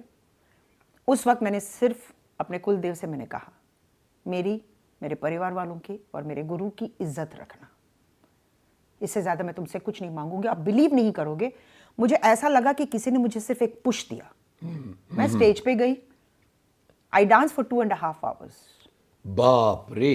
और जब ये खत्म हुआ तब मैंने देखा तो एक तरफ मेरे गुरुजी रो रहे थे, मेरी माँ रो रही थी, and the 1000 people standing in the auditorium stood up and said welcome back Sudha. वाह वाह वाह। परफॉर्मेंस होने के बाद मैं घर गई, अप्पा को ढूंढती रही मैं, वो आए और उन्होंने मेरा पैर छुआ। गजब। एंड ये सेड, मैंने कहा अप्पा तुम कर क्या रहे हो? उन्होंने कहा जो सरस्वती तुम्हारे पैर में है ना, उससे मैं वंदना कर रहा हूँ। मेरी बेटी तो मुझे दिखी नहीं उस दिन, क्या जब तुम परफॉर्म कर रही थी। वाह। दैट डे आई सेड कि जिस भगवान पर हमने विश्वास किया है उन्होंने हमारा साथ नहीं छोड़ा और आज तक नहीं छोड़ा। क्या बात है, क्या बात है। और वो उस परफॉर्मेंस के बाद माँ की क्या कैफियत थी, क्योंकि उसकी बहुत साधना इसमें शामिल थी। सफर करती रही वो। मेरे फादर बोलते थे, मेरी माँ की मतलब एक डीमेरिट मैं बोल सकती हूँ, अपना दुख कभी किसी को शेयर नहीं करती थी। शायद वही एक रीजन थी। वो एक होता ना कुड़ कुड़ के मरना, मतलब दुख मुझ में आए, मेरे परिवार पर ना आए। क्योंकि मेरी माँ की जिंदगी जो थी ना, सिर्फ पति और बेटी, इसके अलावा कुछ नहीं था जी। वो जीती थी हमारे लिए और वो मरी भी हमारे लिए। एक होता ना जब आप बहुत स्ट्रेस बॉटल अप करते हो तो वो एक रीजन होता है किसी बीमारी का। जी जी। Probably that's why she got cancer and she passed away. ओह। ये पहला परफॉर्मेंस जिसके बारे में आपने बताया कि इतने सारे लोग और मीडिया में पूरी तरह से ये छा गया था, जी। तो प्रेशर आया आगे और परफॉर्मेंस करने वो का? तो हमेशा परफॉर्म कर रही थी जी। उसके बाद तो फिर तो जब प्रेस ने कवर करना शुरू किया तभी तो रामोजी राव सर ने देखा, क्योंकि जी। उनका ईनाडू और न्यूज टाइम है जी। तो उसमें उन्होंने देखा कि ये कौन लड़की है जो ऐसे परफॉर्म कर रही है। क्योंकि उस टाइम पे रामोजी राव सर जो है वो ऐसी फिल्में बनाते थे, जैसे अश्विनी पर किया था, अश्विनी नाचेप्पा पे, जी। मेरे पे एक फिल्म की थी, फिर एक और लड़की थी जिसकी एक ट्रू स्टोरी थी जो विजय शांति ने किया था आई थिंक। वो ऐसी फिल्में बनाते थे जो डिफरेंट हो और समाज में कोई एक मैसेज दे सके। तो जब उन्होंने इसके बारे में पढ़ा और मेरा वो था कि जहां मेरा एक्सीडेंट हुआ था उस कुल देवता के मंदिर में जाके मैं नाचूंगी। तो मैं वहां गई, ट्रिची में जाके मैंने डांस किया। और ये हादसे की कितने साल बाद? इमीडिएटली, अरे बाप रे। इमीडिएटली पहले मुझे वही परफॉर्म करना था पर वो नहीं जा पाई, मैंने यहां परफॉर्म किया जी। एंड डॉक्टर पीके सेठी आए थे क्योंकि मैंने कहा था कि मैं नहीं डांस करूंगी जब तक आप नहीं आओगे। और वो बैठे थे, परफॉर्मेंस के बाद आके मेरे से पूछ रहे तूने कैसे किया बेटा? मैंने कहा क्या बात कर रहे हैं आप सर, आपने तो मुझे बोला था कि मैं डांस कर पाऊंगी। पता है एक सच्चाई, एक बात मैं तुमसे शेयर करना चाहता हूँ। तुम इतनी इनोसेंट थी, मैं तुम्हें इनकार नहीं कर पाया, हालांकि मुझे विश्वास नहीं था कि तुम डांस कर पाओगी। गजब। मतलब ये मेरा जयपुर फुट ने कमाल नहीं किया, ये तुम्हारा जो एक डिटर्मिनेशन है ना वो वर्क कर गया जयपुर फुट पे। और मैंने कहा कि सर वो तो वर्क कर गया बट अगर उस वक्त आप ना बोलते तो शायद मैं नहीं डांस कर पाती। तो कई बार डॉक्टर्स के जो एक साइकोलॉजिकल बात होती है वो, तो मैं वहां परफॉर्म कर रही थी मंदिर में, तब इतनी बारिश हुई तो वहां कोई प्रेस वाले आए थे वीडियो, वो उस रात को वहां रुक गए। तो किसी ने कहा कि ऐसी एक लड़की डांस कर रही है, आ जाओ। इन्होंने आके कवर किया और वो ईटीवी के लोग थे। जी जी। और रामोजी राव सर ने वो परफॉर्मेंस मेरा देखा इत्तेफाक से इत्तेफाक उसी जुड़ता मंदिर गया। में जहां से मैं आई थी, जहां ये एक्सीडेंट हुआ। जी। सब कुछ मैं बोलता ना, ऊपर वाले की जो स्क्रिप्टिंग है ना, परफेक्ट स्क्रिप्टिंग है, फ्लॉलेस से पूरा। फ्लॉलेस स्क्रिप्टिंग जिसमें कोई लूप होल्स नहीं है। जब ये इंटरव्यू देखने के बाद उन्होंने वो न्यूज टाइम में पढ़ा, बोला इस लड़की को बुलाओ, मुझे इसकी कहानी बनानी है फिल्म। तो मैं गई, अप्पा और मैं गए, कहानी सुना रही थी। तो वो जो डायरेक्टर वहां बैठे थे, सिंकीतम श्रीनिवास राव, उन्होंने कहा फिल्म बनेगी तो इसी के साथ बनाऊंगा, नहीं तो नहीं बनाऊंगा। तो वो भी लेजेंड डायरेक्टर हैं। सिंगीतम श्रीनिवास राव जिन्होंने अप्पू राजा बनाई है, मतलब कमल सर के सारे फिल्में, हाँ, मुझे याद है कि वो लव भी बनाई थी उन्होंने यहाँ कुमार गौरव के साथ, जी, रेवती के साथ। तो he is one of the top most directors of Telugu and Tamil. Pushpak बनाए, यस। तो मुझे बोले कि, मैंने कहा हैं, मैंने कहा ये कौन सी नई कहानी है अभी, मैंने कहा कहानी सुनने के मुझे बुलाए थे आप, ये कौन सी कहानी है? बोला ना तेरा एक्सप्रेशंस ना हमको लगता है कि तुम कर सकती हो। तो मैं घर आई, मैंने कहा मेरे को नहीं करना वरना फिल्में में क्या तो मेरे फ्रेंड्स बोले अरे तू तो जिंदगी भर यही तू हर किसी का रोल करती थी, हेमा जी ऐसी करती है, रेखा जी ऐसी करती है, मौका मिला है मार दो ना, एक ही तो फिल्म करनी है, आ जाओ वापस। फिर हमारे घर में जो एक होता ना साउथ इंडियन फैमिलीज में, मेरी माँ ने कहा फिल्म नहीं करेगी। तो मेरी फादर की जो मदर है वो बहुत मॉडर्न थी, जो नाचे मयूरी में जो दादी थी, जो कैरेक्टर था वो मेरी दादी ओरिजिनल वैसी ही थी। बोला अब कोई डिस्कशन नहीं होगा, वो ये फिल्म करेगी, फुल स्टॉप, और तुम उसके साथ जाओगी। मेरी माँ को उसने बोला तुम जाओगी या मैं जाऊँ? तो मेरी माँ ने नहीं मैं जाती हूँ। तो वहाँ से एक फिल्मी करियर का की मेरी शुरुआत हुई ना, मयूरी से तेलुगु में, फिर वो फिल्म हिंदी में बनी नाचे मयूरी। जी, तेलुगु में वो फिल्म कितनी चली? कितनी चली? उतरी ही नहीं उतरी ही नहीं थी वो। मुझे याद है जब मैं 20-25 दिन के बाद गई तो मेरे कटआउट्स लगे थे चारों तरफ, और जितने स्पेशली चैलेंज लोग थे वो दूध का अभिषेक कर रहे थे। मतलब ऊपर वाले से मैं और क्या मांग सकती हूँ? देखिए रियल लाइफ हीरोइन हर कोई बनता है जी, रियल लाइफ हीरोइन जिंदगी में बनना, क्या बात है, कहीं ना कहीं ऊपर वाले की बहुत बड़ी मेहरबानी होगी, बहुत बड़ा ब्लेसिंग है। जब आपने खुद को पहली बार पर्दे पर देखा तेलुगु मयूरी में, वो अनुभव कैसा था? वो कौन सी स्क्रीनिंग थी, कहाँ हुई थी? प्रसाद लैब में हुआ था। मुझे पता ही नहीं था, मैं कुछ समझ, एक होता ना कि एक, कई बार ना मेरे साथ ऐसा होता है मैं ब्लैंक हो जाती हूँ जी, आपके पास इतने इमोशंस होते हैं बट उस पॉइंट पे आके ना आप उसको, मैं हालांकि मैं इतना रेसिप्रोकेट करती हूँ, मैं बहुत वोकल हूँ, बट जैसे मैंने देखा ना, मैंने कहा ये मेरा ख्वाब है, ये क्या सच में हो रहा है? तो जब वो सब कुछ चलता है ना तो आपको उसका पता ही नहीं चलता है कि आप उस वक्त आप क्या फील कर रहे हो। और जब शो के बाद जब लोगों ने कहा कि Sudha ji what a performance, मैंने कहा व्हाट परफॉर्मेंस? ये तो संगीतम श्रीनिवास राव सर थे जो मुझे बताते जाते थे, he was like a father figure. तो मुझे बोलते थे कि तुम, and I didn't know the language, मुझे तेलुगु नहीं आती जी, मुझे याद है मैं 9 बजे पैकअप करती थी, रात के 10 बजे से लेके खाना खाती थी, 10 बजे से लेकर सवेरे 3 बजे तक मैं बाय हार्ट करती थी। और एक असिस्टेंट डायरेक्टर बेचारा रेड्डी था, वो मेरे साथ बैठता था जी, ताकि अगले दिन की मेरे प्रिपरेशन हो। और फिर मैं 4 बजे उठती थी और मेरा मेकअप शुरू हो जाता था 5 बजे। तो मेहनत तो मैंने उस वक्त से करना शुरू किया था और उसी मेहनत का फल मैंने देखा जी। तो I was like a wait clay, जो डायरेक्टर मुझे मोल्ड कर रहे थे और मैं बनती गई। आज जब लोग मुझसे कहते हैं कि आप अच्छे आर्टिस्ट हो, तो एक कहीं ना कहीं एक साइलेंट थैंक्स मैं संगीतम सर को बोलती हूँ कि सर आज आपकी वजह से लोग मुझसे कहते हैं कि मैं बहुत अच्छी आर्टिस्ट हूँ और उन्होंने मुझे टेक्निकलिटी सिखाई। कोई यादगार बात जो आप हमारे साथ बांटना चाहें, क्योंकि एक बहुत लेजेंड डायरेक्टर हैं संगीतम श्रीनिवास राव, और हम तो अपने श्रोताओं से भी कहेंगे कि अगर आपने उनकी फिल्में नहीं देखी तो ज़रूर देखिए। पुष्पक फिल्म के बारे में उन्होंने नाचे मयूरी के टाइम पे बात की थी, मयूरी के टाइम पे। तो मैं एक फिल्म के बारे में सोच रहा हूँ, इट्स अ साइलेंट फिल्म। मैंने कहा इस ईरा में साइलेंट फिल्म कौन करता है सर? तो मैं करूँगा, गजब, मैं करूँगा और कमल के साथ करूँगा, बिकॉज वो बहुत क्लोज थे। तो वो जो फर्स्ट शॉट है ना जहाँ पर वो पॉट के अंदर वो क्रो आके पानी, वो पेबल्स डालता है और फिर पानी भरता, वो फर्स्ट शॉट उन्होंने मुझे उस वक्त उन्होंने मुझसे डिस्कस किया था। वाह। तो मैं सोचती थी, मैंने कहा इतने बड़े डायरेक्टर मुझसे बात कर रहे हैं, मतलब मैं तो टुच्चू ने पहली बार आई हूँ। वो एक इंसिडेंट, और एक इंसिडेंट बड़ा हिलेरियस है बट पता नहीं मुझे बोलना है कि नहीं बोलना चाहिए। हम लोग जयपुर में शूट कर रहे थे जी।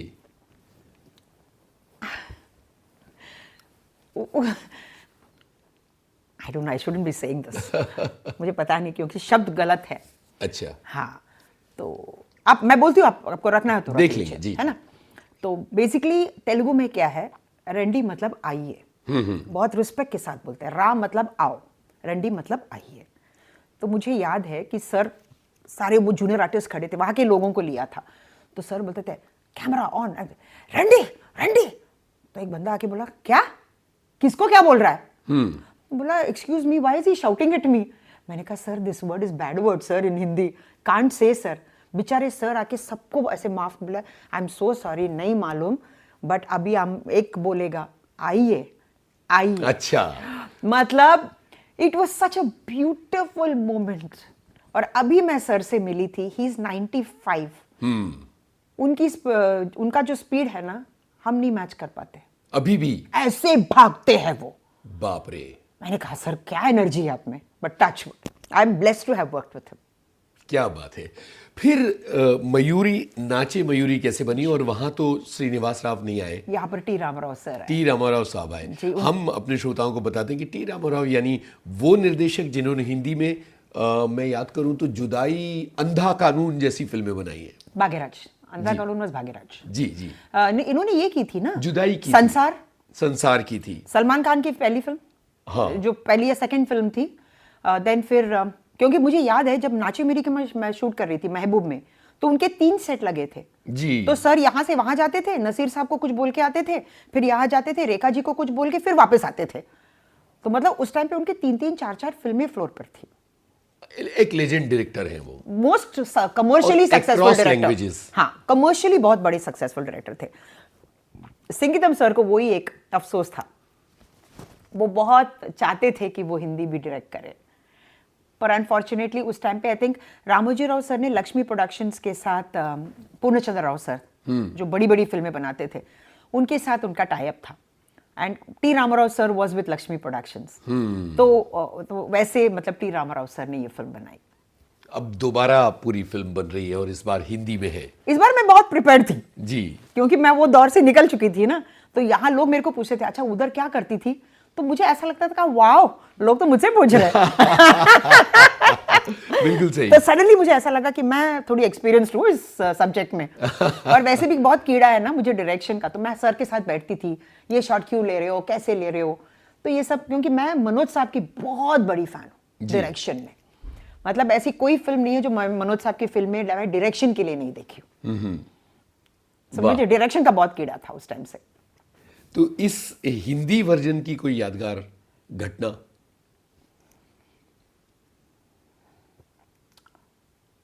मुझे एक था वो जयपुर में था वो, आई थिंक वो बंदरों को हम कुछ वो दाने वाने खिलाते हैं, मैं और शेखर। तो टी रामाराव सर मुझसे बोल रहे थे where did you shoot that railway background. मैंने कहा रेलवे बैकग्राउंड तो जयपुर में नहीं था सर। मैंने कहा मुझे याद नहीं है। What are you talking, I will show you the reel, should see that film, there that rail rail rail. मैंने कहा सर ये रेल नहीं है, ये वाटर इफेक्ट है जो उन्होंने क्रिएट किया है। हाँ okay, I said sir that is the difference between Mayuri and नाचे मयूरी। तो उनको बहुत बुरा लगा था उस वक्त। देन एक बार था कि जब शेखर सुमन के कॉस्ट्यूम्स के लोचे हुए थे, आधा सीन हमने शूट किया था एक कपड़े में, दूसरा सीन वो अगले दिन कुछ और पहन के आया। मैंने कहा ये कपड़े तो नहीं पहना था, ये तो कुछ और कपड़े थे लास्ट शेड्यूल में। फिर पूरा वो सीन रीशूट हुआ। बताया तो टी रामाराव सर होता है, look at her memory very sharp, hall assistant bore बकवास। So, वो कुछ अच्छे इंसिडेंसेस थे। एंड अरुणा ईरानी जी जिन्होंने मेरे स्टेप मदर का रोल किया था, सख्त एकदम, या उसमें वाई विजया ने किया था, she was also very good actress. यहाँ पर अरुणा जी, वहां से वो मेरी आइडल बनी। मतलब इतना डांटती थी, इतना मारती थी, पर हर बार मेरे साथ आके बैठती थी। और जब वो कपड़े चेंज करके आती थी ना, तो ऐसा लगता था कोई 16 साल की लड़की है, स्कर्ट और ब्लाउज में आ जाती थी। अच्छा। मैंने कहा माँ ऐसे बोलते, तो फिर तेरे को क्या लगा मैं व्हाइट पैच लगा के घर जाऊंगी? अरे हीरोइन हूं मैं, हीरोइन। तो शी वाज सो स्वीट। और हमेशा लोग मुझसे पूछते हैं कि फिल्म इंडस्ट्री में आपके आइडल कौन है? मेरे लिए अरुणा जी है। क्या बात ऐसा है। कोई कैरेक्टर नहीं है जो उन्होंने नहीं किया। Yes, and the way she has lived life, जो स्ट्रगल उन्होंने देखा है। बिल्कुल, क्योंकि बचपन से शुरुआत हो गई थी। Madhumati when she was 8 years old, अपने फादर की पूरी रिस्पॉन्सिबिलिटी उन्होंने उठाई, अपने पूरे परिवार को सेट किया, और आज भी she walks with her head high. क्या बात है। मतलब मेरे को बोलती थी, जब मैं बोलती अम्मा ये करना चाहिए क्या, क्यों नहीं करना चाहिए, देख बेटा, उनका बोलने का स्टाइल था, देख बेटा तू घर में बैठेगी तो बैटिंग नहीं करेगी, रन नहीं बनाओगी, पेविलियन में बैठी रहोगी, मैदान में उतरोगी, 1 रन लोगी, चौका भी मार सकती हो, कभी छक्का भी मार सकती हो। वाह वाह। तो रोजाना बैटिंग करना, जितना कैमरा से बात करेगी ना उतना तुम फ्रेंडली बनोगे। क्या बात है। ये मेरे लिए एक बहुत इंपॉर्टेंट लेसन रहा है। उस दिन से आज तक जो भी मेरे पास काम आता है, छोटा हो बड़ा हो कुछ भी हो, मैं कभी ना नहीं बोलती। क्या बात है। यस। यहाँ ये बताइए कि इस फिल्म के म्यूजिक की सिटिंग्स हो रही थी, तब आपका कुछ दखल होता था, आना जाना होता था? दखल? मेरी औकात क्या है दखल देने की? मिलना हुआ लक्ष्मी प्यारी हाँ से? हाँ हाँ, मैं गई। गोपी जी मुझे लेकर गए, तो बोले कि बैठ, सुन, इस पे तेरे को नाचना है। म्यूजिक रूम में गई आप? उनके घर पे गई हूं मैं। ओहो। हाँ, तो पहली एक तो होता है ना कि काम तो बात की बात है, एक तो लक्ष्मीकांत प्यारेलाल जी को सामने देखना अपने लिए बहुत बड़ी बात है। तो आप पारसमढ़ी में गई? पारसमढ़ी में गई मैं, वहां बैठी तो बोले, तो सर बोल रहे थे लक्ष्मी जी और प्यारी जी, अरे बहुत अच्छा म्यूजिक बन रहा है बेटा, तुम अच्छा डांस करना। हाँ हाँ हाँ, तब तो कुछ ऐसे जाता था ना, कुछ रजिस्टर ही नहीं होता था जी। मतलब the fact even to digest कि आप इतने बड़े बड़े लोगों के साथ बैठे हो, जो कभी हम फिल्म फेयर या स्टारडस्ट में पढ़ते थे, अब वो लोग आपके सामने बैठे हैं। और ये बहुत अलग म्यूजिक बन रहा था। पूरा ऐसे बैठते थे, तबला, ये हारमोनियम, तो मैं सोचती थी अच्छा ऐसा म्यूजिक बनता है। एक तो सिस्टम को हम समझ रहे थे जी। ये सब, इनसे हम बहुत अनजान थे। हमको क्या लगता था, अरे गाना बजा वही हम गाने पे हम जो बेवकूफ की तरह हम नाचते थे। बट उसके पीछे कड़ी मेहनत, लोगों का मतलब जो एक साधना है, एक कंट्रीब्यूशन रहा है। तो ये सब, बिकॉज गोपी जी भी मेरा परफॉर्मेंस देखने आए थे, वाह। ये जानने के लिए कि मेरे क्या प्रॉब्लम्स हैं और मैं क्या नहीं कर सकती। Yes. ये रिसर्च वर्क था। क्या फिर वो मुझे बोलते थे, ये गाना तो सुन बेटा, इस तरह को इस पे नाचना है। तो ये सब हमने किया है। तो आफ्टर दिस ऑल्सो जब मैं डांस करती थी, जब गोपी जी डायरेक्ट करते थे, तो एक तो मैं भरतनाट्यम डांसर, तो मुझे कथक बिल्कुल नहीं आता था। तो उनके जो चक्कर होते थे, तो मुझे समझ में नहीं आता को करना कैसे। मैं खड़ा हूं, मुझे देख, घूम और वापस मुझे ही देख। तो मैं बोलती थी, मैंने कहा मास्टर जी वो दिख नहीं रहे हो आप, क्योंकि तेरा कंसंट्रेशन नहीं है। तो वो ऐसे डांटते थे हमको जी। और मुझे याद है कि कोई स्टेप मुझसे हो नहीं रहा था या पता नहीं क्या था उस दिन, one of those bad days जब आप नहीं कर पाते हो। तो मैं खड़ी थी, तो ऐसे खड़ी थी स्ट्रेट, तो पीछे से गोपी जी आए और पीछे से ना जैसे बच्चों नहीं मारते इस पे नीज पे थप करके, तो मैं एकदम ऐसी गई। मैंने कहा मास्टर जी दर्द हो रहा है। बोलता मैंने इसलिए किया बेटा ताकि जिंदगी में कभी भी कोई काम आए उसको ना नहीं बोलना, ये याद रखना इस दर्द को। वाह, सिखाने का अंदाज। क्या बात है। और वो गोपी जी यानी the great Gopi Krishna the ji, legend Gopi Krishna ji, जिन्होंने बहुत बड़े बड़े कथक गाने- एक्सपोनेंट जी, और फिल्म इंडस्ट्री से भी जो उनका जुड़ाव रहा है। उनका और संध्या जी का वो गाना दोनों करते थे ना, वो जनक गाना जनक। जनक जनक पायल बाजे। मैं वही बोलती थी, मैंने कहा इतने बड़े कलाकार हमारे साथ तो बच्चों की तरह काम करते थे। मेरे को बोलते थे हाय हाय हाय तेरी आंखें तो डायन जैसी दिखती है। मैंने कहा मैं कहां से डायन दिखती हूँ मास्टर जी। अच्छा, सबको बुलाते थे, चलो चलो चलो शॉट रेडी है। उनके कोई भी असिस्टेंट्स वहां नहीं होते थे, जिसके टी रामाराव सर के, सब मेरे रूम में गप्पे ठोकते थे। तो बोलते थे जा बेटा, उसके साथ ही बैठे होंगे 5 के 5, ठोकती रहती है वो गप्पे। तो मेरे को बोलते थे एक बात कहूँ सुधा, अगर लाल पत्थर बनेगा ना, हेमा मालिनी का रोल तू कर, क्योंकि तेरी आंखें जो है ना वो डायन जैसी है। हे भगवान। मैंने कहा गोपी जी क्या बात कर रहे हैं आप, but he was so true.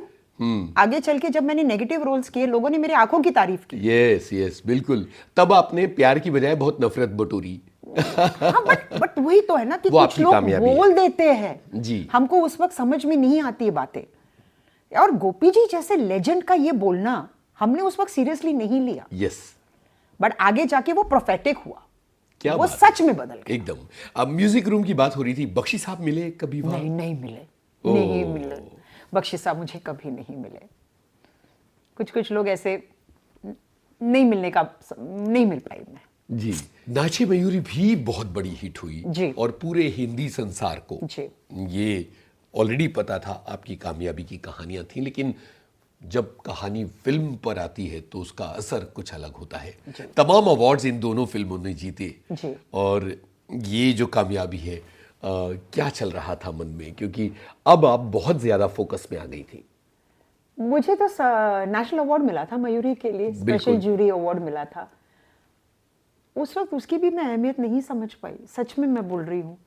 जब इतने सारे लोग आए थे और मैं देखती थी, मैंने कहा ये इसका क्या। इनफैक्ट अब जब मैं उस अवार्ड को देखती हूँ तो मैं सोचती हूँ कि मैंने क्या पाया है इस लाइफ में। मतलब लोग तरसते हैं उस अवार्ड को हाथ में लेने के लिए जी। तो अब मैं सोचती हूँ कि यस, ऊपर वाले ने मुझे इतना बख्शा, इतना दिया है कि शायद ये जन्म कम होगा वो ऋण चुकाने के लिए। तो जब मयूरी रिलीज हुई, सुपर हिट, नाचे मयूरी सुपर हिट, मैंने कहा माय गॉड, मतलब ये फिल्म का इतना प्रभाव है लोगों पर। क्योंकि मयूरी देखते वक्त जब वो मैं लिम्ब निकालती थी और जब ब्लड निकल आता था तो लोग, औरतें फेंट होती थी थिएटर में देखते देखते, तो फिल्म को रोकते थे उनको वापस टू गेट देम बैक। नाचे मयूरी के टाइम पे भी जब मैं प्लाजा गई थी, मतलब फिल्म के बाद फर्स्ट टाइम मैंने देखा कि लोग खड़े रह के फिल्म के लिए तालियां बजा रहे थे। वाह वाह। Which is very rare. या तो आप सुन हो जाते हो, जैसे मैं कश्मीर फाइल्स देखने गई, 30 सेकंड तक कोई उठा नहीं जी, क्योंकि वो उसमें उस स्टेट ऑफ माइंड में थे। बट नाचे मेरी में जब, हालांकि मुझे डर लग रहा था कि हीरो को घर से बाहर निकालना, हिंदी में नॉर्मली हीरो को, ना हीरो मरता है ना हीरो जा सकता है जी, बट जब मैं एक एक दरवाजा बंद करती रही, लोग उठ उठ के तालियां बजा रहे थे, तो शायद वहीं से एक नारी शक्ति का उत्पन्न हुआ था। बिल्कुल, कि एक औरत अगर चाहती है तो वो बहुत कुछ कर सकती है। और अगर, एंड वाज वेरी सिंबॉलिक कि वो सारे दरवाजे बंद कर देती है और ये बोलती है कि भैया ये मेरी दुनिया है जो मैंने बनाई है, मुझे किसी की जरूरत नहीं है। क्या बात है। So that was symbolic. वैसे ही तो संगीतम श्रीनिवास राव का वही तो एक कॉन्सेप्ट था कि ये मेरी दुनिया है, जो मेरे लिए नेगेटिव लोग हैं उन्हें मैं अपनी जिंदगी में नहीं रखूंगी। एंड उसकी एक नई जर्नी शुरू होती है। वहां पर लोग मतलब तालियां बजा रहे थे। और आज भी, मतलब उस फिल्म को ऑलमोस्ट 40 इयर्स हो गए जी। आज भी जब मैं बाहर जाती हूँ तो जब औरतें आकर, जैसे मैं अब यहाँ आई, तो औरतों का यही कहना है कि you are a big inspiration for us. तो ये बहुत बड़ी बात है। आपको पता भी नहीं चलता कि एक फिल्म के जरिए आप कितने लोगों की जिंदगियां बदल देते हैं। बिल्कुल। और नाचे मयूरी के जरिए आपने तमाम लोगों को प्रेरणा दी। इन 40 सालों में भी आपने इतने सारे लोगों से मुलाकात की होगी जिनका रुझान नृत्य की तरफ है और जिनके लिए आप लगातार प्रेरणा हैं। इनमें से कुछ यादें हों तो बांटिए हमारे साथ। मैं यूएस गई थी परफॉर्म करने के लिए जी। तो मैं परफॉर्म कर रही थी, एक बूढ़ी औरत आई मेरे पास। तो मैंने कहा हाँ माता जी, मैंने कहा ब्लेसिंग्स माता जी, आशीर्वाद दीजिए। बोलते बेटा मैं तुमसे कुछ मांगना चाहती हूँ। मैंने कहा हाँ माँ बोलिए ना। बोलते तुम्हारे जूते हैं। मैंने कहा क्यों? बोलते हिंदुस्तान की मिट्टी है ना उसमें। वाह। मैं कई साल पहले हिंदुस्तान छोड़ के आई हूँ, उसे मैं अपने पास रखना चाहती हूँ गजब। कि ये जो है ना वो हिंदुस्तानी खून नहीं कर सकता है। तो that was a very big moment for me. और अब मेरे लिए बहुत इंपॉर्टेंट मोमेंट ये है, मेरा जो मैन फ्राइडे है विजय लोखंडे, उसकी बेटी का जन्म हुआ, उसने उसका नाम मयूरी रखा है। वाह। तो अगर मैं इस दुनिया से चली भी गई ना तो उसकी जिंदगी में उसकी बेटी हमेशा मेरी याद दिलाएगी उसे। क्या बात है, क्या बात है। आई थिंक ये बहुत बड़ा ट्रिब्यूट है मेरे। बहुत बड़ा। मैं वही बोलती हूँ उसको, विजय मेरे सारे ब्लेसिंग्स हैं, जितने भी मैंने खुशियां देखी है वो सब तुम्हारी बेटी में आए, मेरा दुख उसकी परछाई तो तक ना छुए। क्या बात है। मयूरी और नाचे मयूरी आने के बाद एक जो कमाल हुआ वो बहुत कम एक्टर्स की जिंदगी में होता है कि अक्रॉस द लैंग्वेज फिल्में की। जी। मैं आपकी फिल्मोग्राफी देख रहा था तो मलयालम, जी, तमिल, जी, तेलुगु, जी, हिंदी, जी, ये हो क्या रहा था? बंगाली, बंगाली, अवधी में फारूक शेख साहब थे मेरे साथ। वो सब चली जा रही हैं। हाँ। और अक्रॉस साउथ भी चली जा रही हैं सारी फिल्में, एक के बाद एक के बाद एक के बाद एक। ये क्या हो रहा था? करती गई। एक होता ना, वो एक फेज होता है जी। जब, एक साउथ की एक खासियत है, आप जब एक रीजन में इंट्रोड्यूस हो जाते हो ना तो चारों भाषाएं आपको उठा लेते हैं जी। सो आपका वो एक सर्कल बनता है कि आपने एक तमिल की, फिर कन्नड़ा की, फिर तेलुगु, मलयालम, तब तक एक दूसरी तमिल फिल्म रेडी होती है तो आप यहां आ जाते हो। तो ऐसे में फिल्में करती रही। लेकिन I was born and brought up in Bombay. तो जब नाची मयूरी फिल्म आई उसके बाद पति परमेश्वर बनी, हिंदी में भी साधना जी और आर.के. नैयर साहब की फिल्म। तो मेरे लिए भी साधना जी से मिलना, मतलब एपिटोम ऑफ ब्यूटी जिसको कहते हैं। तो जब मैं उनसे मिलने गई तो मैंने वही कहा, मैंने कहा मैम, बोलते बेटा मुझे साधना एज एक्ट्रेस मत देखना, सिर्फ एज ए प्रोड्यूसर देखना बस। एंड दिस इज पति परमेश्वर। बट अनफॉर्चुनेटली वो एक लीगल प्रॉब्लम में चली गई जिसकी वजह से फिल्म डिले हो गई। But nevertheless it was a pleasure working with Dimple Kapadia, क्योंकि उस टाइम पे उनका कमबैक था जी। माहौल इतना बढ़िया था, मदन जोशी थे हमारे डायरेक्टर। तो हम शूट करते थे उनके बंगले में, और साधना जी और आर के नैयर साहब लंच में आ जाते थे।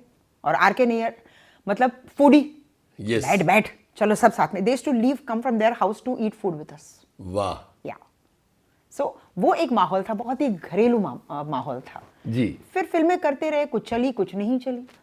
तो फिर लोगों ने कहा कि यार भाई ये तो वन फिल्म वंडर है, छोड़ो यार, इसकी उस पे फिल्म पे आधारित हुई इसीलिए वो फिल्म चली। ऐसे थोड़ी होते कि ऐसे लोग थोड़ी ना फिल्म इंडस्ट्री में टिक सकते हैं। तो वो मुझे थोड़ा सा बुरा लगा कि ऐसे लोगों का क्या मतलब है। ये डिफाइन करने वाले एक आम इंसान कौन होता है, वो मुझे हल्का सा लगा। मैंने कहा फिर तो मैं अभी ये इंडस्ट्री नहीं छोड़ूंगी जी। और आप बिलीव नहीं करोगे, मैं 7 साल घर पे बैठी रही। ओ 7 लॉन्ग ईयर्स। उस दौरान क्या चल रहा था? मैं फोन की तरफ देखती थी कि एक तो फोन आएगा मुझे बुलाने के लिए काम के लिए, लेकिन काम नहीं मिला। 7 ईयर्स। बट मैं अपना पोस्ट ग्रेजुएशन करती रही, मैं अपना एजुकेशन करती रही। तो लोग, होता ना कि हिंदुस्तान में अब जब वेले बैठे हो तो लोग आके आपसे बात करेंगे, फ्री एडवाइस, तुम क्या फिल्म इंडस्ट्री में कर रही हो, क्या करना है, तुम इतनी इंटेलिजेंट हो, ये करो वो करो। मैंने कहा वो सब कुछ मुझे भी मालूम है मुझे क्या करना है, बट जहां नहीं हो रहा है वहां करना ही इंपॉर्टेंट है। तो मेरे फादर और मदर ने वही कहा कि वी ट्रस्ट यू, तुमको जो करना है करो, तुम पे कोई फाइनेंशियल लाइबिलिटी तो है नहीं, अप्पा कमा रहे, तुम इकलौती हो, क्या है, हमारे खर्चे भी बहुत कम है। 7 साल में इंतजार करती रही। और 7 साल के बाद जब टेलीविजन का एक दौर शुरू हुआ था, तब मैं गौतम अधिकारी जी से मिली जी। सिनेविस्टा में गई थी जब जुनून चल रहा था, सुनील मेहता साहब से मिली। और आज भी मैं हमेशा बोलती हूँ सुनील मेहता जी को, जब मैं उनसे मिलने गई थी तो मैंने कहा कि सर मुझे काम चाहिए। तो उन्होंने कहा कोई प्रॉब्लम नहीं सुधा, 15 दिन में तुम्हें कॉल आएगा सिनेविस्टा से। मैंने कहा सर ये फिल्मी भाषा और फिल्मी प्रोमिसेस मुझे मत दीजिए ना। बोला तुम जाओ ना बेटा, you will not believe, 10th day I got a call from जुनून। देन दे रिपीटेड मी इन साहिल। वहां से मेरा टेलीविजन का दौर शुरू हुआ। तो मैं वही कहती हूँ कि जो प्रोड्यूसर्स कहते हैं ना कि फिल्मी भाषा बोलते हैं, फिल्मी प्रोमिसेस करते हैं जी, ऐसी बात नहीं है। सुनील मेहता जी was one producer who promised me and gave me work. फिर मैं गौतम अधिकारी जी के पास गई। मैंने उस वक्त वो चल रहा था, उनका वो सीरीज चलता था मार्शल से पहले, कमांडो। मैंने कहा, मैं रमेश भाटकर की बहुत बड़ी फैन थी। मैंने कहा सर मुझे रमेश भाटकर के साथ एक एपिसोड करना है। बोलते तू एक क्या 10 एपिसोड कर। वहाँ मैंने किया। वाह। Then I did countdown shows with Adhikaris. उसके बाद मैंने पीछे पलट के नहीं देखा। उसके बाद तो इतनी सारी चीज़ें हैं, बल्कि मुझे लगता है कि फिर वो जो नेगेटिव वाली एक धारा नेगेटिव शुरू में हुई, तो है ना, एक सीरियल मुझे याद आता है, कहीं किसी रोज, हाँ जी, वो कमाल का था वो, है ना, इट चेंज्ड माय लाइफ। बिल्कुल। तो उस टाइम पे भी ऐसे मैं वन हाउस कर रही थी। तो एक होता ना कि आदमी सोचता है, तब तक मेरी शादी भी हो गई थी जी। तो I got married to my best friend Ravi dang.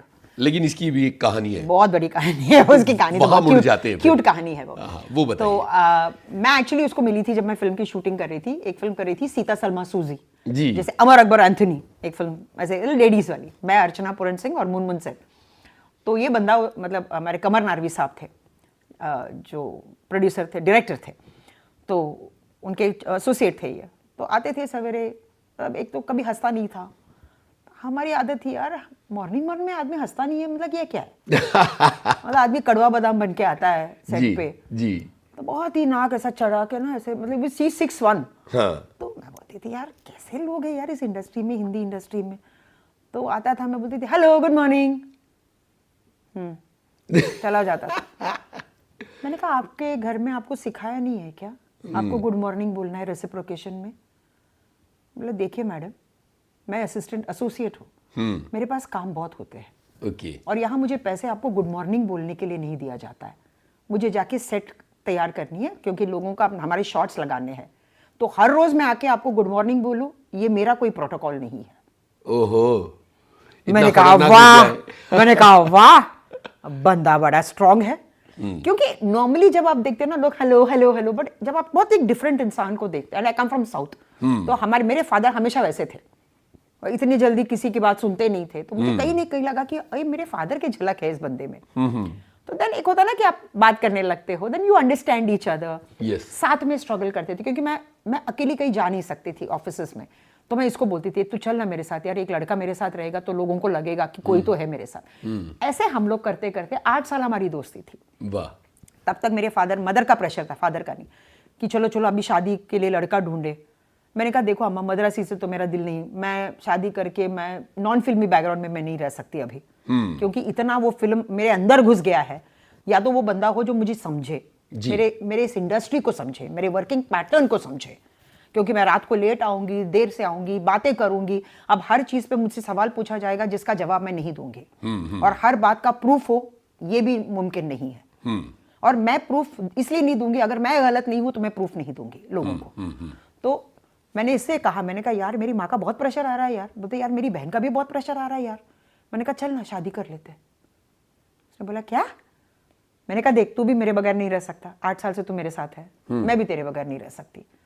मैंने कहा देख मैंने तेरे लिए पेजर लिया था 15,000 का, वाह, सिर्फ मैसेज पढ़ने के लिए। मैंने कहा कुछ तो होगा, ये दोस्ती से कुछ एक स्टेप आगे है जो शायद हम दोनों नहीं समझ पा रहे।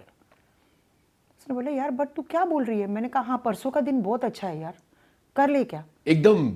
बोला यार मेरे फादर इधर नहीं है यार, मेरे भाई दिल्ली में है। मैंने कहा देख अब तू फिल्मी बन रहा है। हाँ। तो मेरी माँ ने कहा, मैंने कहा परसों का दिन अच्छा दिन है, शादी करने जा रही। बोले हो किससे? मैंने कहा रवि से। बोलते पंजाबी से? मैंने कहा हाँ।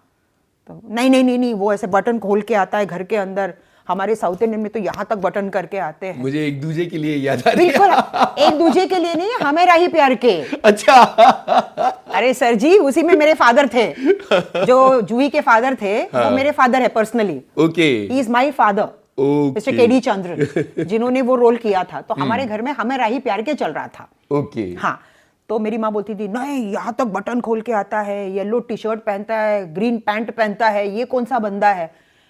तो मैंने कहा ये थोड़ी ना होता है अम्मा, आदमी को देखो। हाँ। तो शी वॉज लाइक नहीं, पंजाबीज में एग्रीकल्चर है, हमारे में कल्चर है। तो मेरे हस्बैंड ने कहा कि मैडम हम लोग एग्रीकल्चर है तभी तो आप लोग रोटी खाते हो। तो मतलब बात वहां तक बढ़ गई थी। अरे बाप रे। तो मैंने कहा अब ये सारा बंद करो, करे या ना करे, क्योंकि 2 दिन बाद है। मैंने कहा सितंबर 4, मैंने कहा पंजाबी पकड़ेंगे तो गलत है, क्योंकि उनके रस्म हमारे साथ नहीं मिलेंगे, हम मद्रासी उन पे ठोकेंगे तो हमारा नहीं होगा। मैंने कहा चलो मंदिर चलते हैं, सिंपल से एक शादी करते। मेरे फादर ने कहा डन। तो रवि ने कहा कि बट सर आप मुझे जानते नहीं हैं। तो मेरे फादर ने कहा मैं तुमको जानता हूं बट अच्छी तरह से नहीं जानता हूं, मैं अपनी बेटी को बहुत अच्छी तरह से जानता हूं, उसका जजमेंट कभी गलत नहीं हो सकता, मुझे अपनी बेटी पर विश्वास है, वो गलत नहीं हो सकती। वाह। That was the final statement of his. Finish हो गया। इसे चैप्टर ओवर, कभी शादी करनी है? मैंने कहा परसों, सितंबर 4 इज अ गुड डे। बोला वो भी तुमने देख लिया? मैंने कहा सब देख लिया। बेचारे उनके ब्रदर नहीं आ पाए, उनके फादर बेचारे आए, रात को उनका कुछ मेहंदी का रस्म था, मैं शूट कर रही थी, रात को 12 बजे गई। तो उन्होंने कहा पुत्र तेरी पोटी तो रात 12 बजे आंधी है, शादी पे आएगी कि नहीं आएगी? तो मैंने कहा नहीं बाबूजी, मैंने कहा सवेरे शार्प मैं पहुंच जाऊंगी मंदिर में।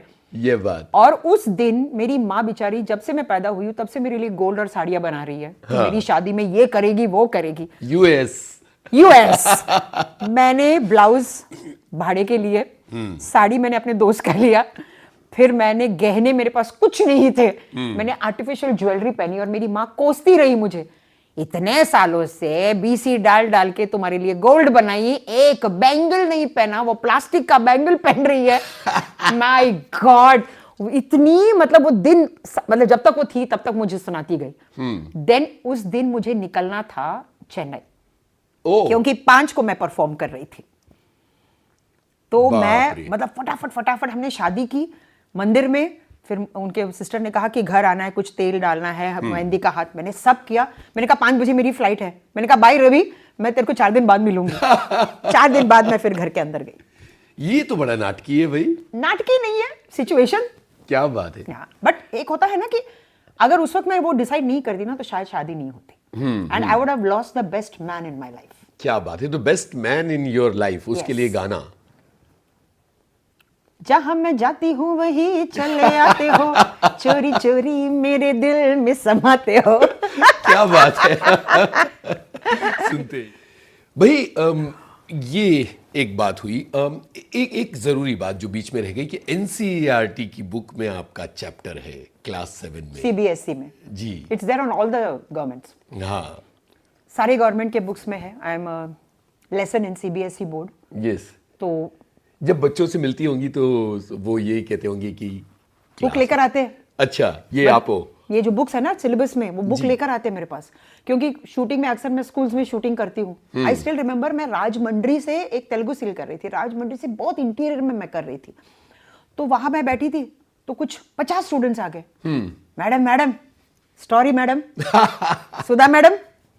तो मुझे इतना अच्छा लगा कि आने वाली पीढ़ी हाँ, आपके बारे में they are learning about you. Yes, और वो भी अपने क्लास के सब्जेक्ट में। यस, क्योंकि हम जब किताबों में पढ़ते थे तो वो सारे शख्स इस दुनिया से चले गए थे। जी। जैसे हम गांधी जी के बारे में या कोई भी एक इंडियन हीरो के बारे में जो भी हो। तो ये बहुत अच्छा लगता है कि जब बच्चे आके ना अपना किताब लेके आते हैं, मैडम ऑटोग्राफ मैडम, वाह, ऑन द बुक मैडम। सो ये बहुत अच्छा लगता है। बिल्कुल।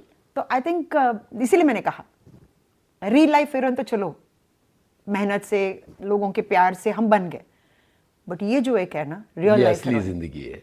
कि मेरे फादर हमेशा ये कहते थे जब एक्सीडेंट के बाद कि सुधा याद रखना कि तुम यहाँ एक पर्पस के लिए आई हो। जब तुम इस दुनिया से चली भी जाओगी ना, फॉर जनरेशंस टू कम कुछ ऐसा कर दिखाओ कि कहीं ना कहीं तुम्हारा जिक्र होता रहे। वाह। And I could fulfil his promise. जो ड्रीम उन्होंने मेरे लिए देखा था वो मैं कर पाई। बिल्कुल। फिल्मों के अलावा आपकी जिंदगी पर एक किताब भी लिखी गई है जी, उसके बारे में बताइए। मैं उसको ज्यादा तवज्जो नहीं देती क्योंकि मुझे ऐसा नहीं लगता है कि मैं इतनी बड़ी मतलब हस्ती हूं कि मेरे बारे में किताबें लिखी जाए, क्योंकि मैं दिल से भारतीय नारी हूं जी, दिल से हिंदुस्तानी हूं। जो मुझे दिखता है ना वो उसका असर मुझ पे ज्यादा पड़ता है। तो जब मैं खुलेआम यहाँ घूमी रही हूँ, आप लोगों के बीच आ रही हूँ, रोज टेलीविजन पे आके यार तो डरा रही हूँ या धमका रही हूँ तो लोग मुझे देख ही रहे हैं। तो नेगेटिव तो खैर हर कोई जानता है। आज हमारी ऑडियंस बहुत इंटेलिजेंट है कि जी, चलो ये तो रोल कर रही है, ये एक्टिंग है। बट दे नो कि इस औरत ने कुछ काम किया है, कुछ तो इस औरत ने हासिल किया है जी। तो they look up to me. तो सीइंग इज बिलीविंग। एक होता है ना कि आप जब किसी चीज को देखते हो उसका प्रभाव बहुत जल्दी पड़ता है। ऑफ कोर्स रीडिंग डेफिनेटली है, तो देखते वो आगे चल के ये बुक तो है ही, अगर कुछ और अच्छा लिखेंगे तो देखते हैं। बिल्कुल। ये जो नेगेटिव रोल्स मिलने का सिलसिला शुरू हुआ था, जाहिर है कि यहाँ से आपको इन पर काम करना पैसे मिलने लगे। पैसे मिलने लगे, वो तो है, पैसे मिलने लगे। लेकिन चूंकि नृत्य की तालीम थी तो वो एक्सप्रेशंस और वो सारा खेल था आपका, हाँ। जो बहुत काम आया। Yes। आप अपनी आंखों से बड़ा खतरनाक बहुत तरीके से खेलती काम हूँ लेती मैं, रही। बहुत खेलती हूँ मैं अपनी आंखों से। जी। तो इनफैक्ट जब एक होता ना शादी के बाद पैसों की जरूरत होती है, क्योंकि रवि उस वक्त शक्तिमान कर रहे थे जी। तो एक होता कि उतने में, और मैं घर में बैठी थी, जिंदगी में गैस नहीं जलाया क्योंकि मेरे फादर कभी मुझे गैस के वहां नहीं छोड़ते थे। मेरी माँ बोलती थी किचन में तुम्हारा काम नहीं है, तुमसे पढ़ाई करो। अब जब शादी तो कर ली, खाएंगे क्या? जी। तो बेचारा रवि घर पे सवेरे खिचड़ी बना के जाता था, और जब तक वो रात को नहीं आता था मैं उसी खिचड़ी को ठंडा ठंडा ऐसे खाती थी। और मेरी माँ का फोन आता था, तुमने कुछ खाया? एक होता ना कि माँ का एक तंज होता है ना, हाँ तुम तो डिसाइड तो कर लिया, अब ठीक है कि नहीं? मैंने कहा वाह मम्मा क्या खाना बनाया है मैंने, क्या खा रही हो? ऐसे 6 महीने में सिर्फ खिचड़ी पे रही। ओ हो। मतलब किसी को पता नहीं था। मैंने अपनी बात मेरे माँ तक मैंने नहीं पहुंचाया, और मेरा एक ही था, मैंने अपने हस्बैंड से यही कहा था, जिस दिन तू अपना घर लेगा उस दिन मैं शादी करूंगी। और उसने कुछ अगस्त में घर लिया और मैंने सितंबर में शादी की। वाह। मैंने कहा मैं इकलौती हूँ, पर मैं ये कभी नहीं चाहूंगी कि मैं अपने माँ बाप के साथ रहूं। मैंने कहा तू मेरे लिए एक रूम लेकर आ, बट वो अपना होगा। और उसने वो किया। उसमें मेरे फादर इन लॉ का बहुत बड़ा हाथ था जी। और वो घर आज भी मैंने रखा है, वो जो ग्रीन फील्ड्स में है, वो मेरे लिए बहुत लकी है। बिल्कुल। वहां से हमारी तरक्की शुरू हुई। और जगह भी बड़ी अच्छी है, बहुत अच्छी, और बहुत एक इमोशनल अटैचमेंट है। मेरे फादर इन लॉ ने मेरे हस्बैंड को दिया था वो गिफ्ट, क्योंकि उन्होंने अपने घर का मतलब फर्रुखाबाद का घर बेच के उन्होंने अपने बच्चों को वो डिवाइड किया था। तो उस 4.5 लाख में हमने वो घर लिया था, मेरे फादर इन लॉ की मेहरबानी से। वाह। तो जब शादी हुई तो एक था कि बोले तुम तो काम कर रहे हो, बट अगर थोड़ा बहुत पैसे भी आ जाए तो घर संभालने में ना it becomes easier to settle down.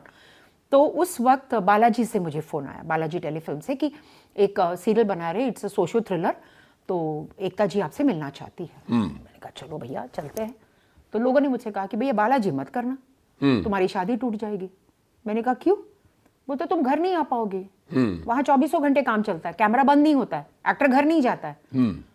तो मैंने कहा रवि यार फिर मैं नहीं करती यार, शादी बड़ी मुश्किल से हुई है यार, नहीं तोड़ना तो मैं, और मुझे शादी का टूटना मुझे नहीं अच्छा लगता। I don't like the word diverse, मुझे वो ना थोड़ा आज भी मुझे वो बहुत हर्ट करता है मुझे। तो उसने बोला कि बेवकूफ़ी की बातें बंद करो, तुम जाओ, बाकी जो फालतू काम कर रही हो ना वो सब बंद करो, एक ढंग का काम करो, कोई शादी वादी नहीं टूटेगी, तब हम बात करते हैं।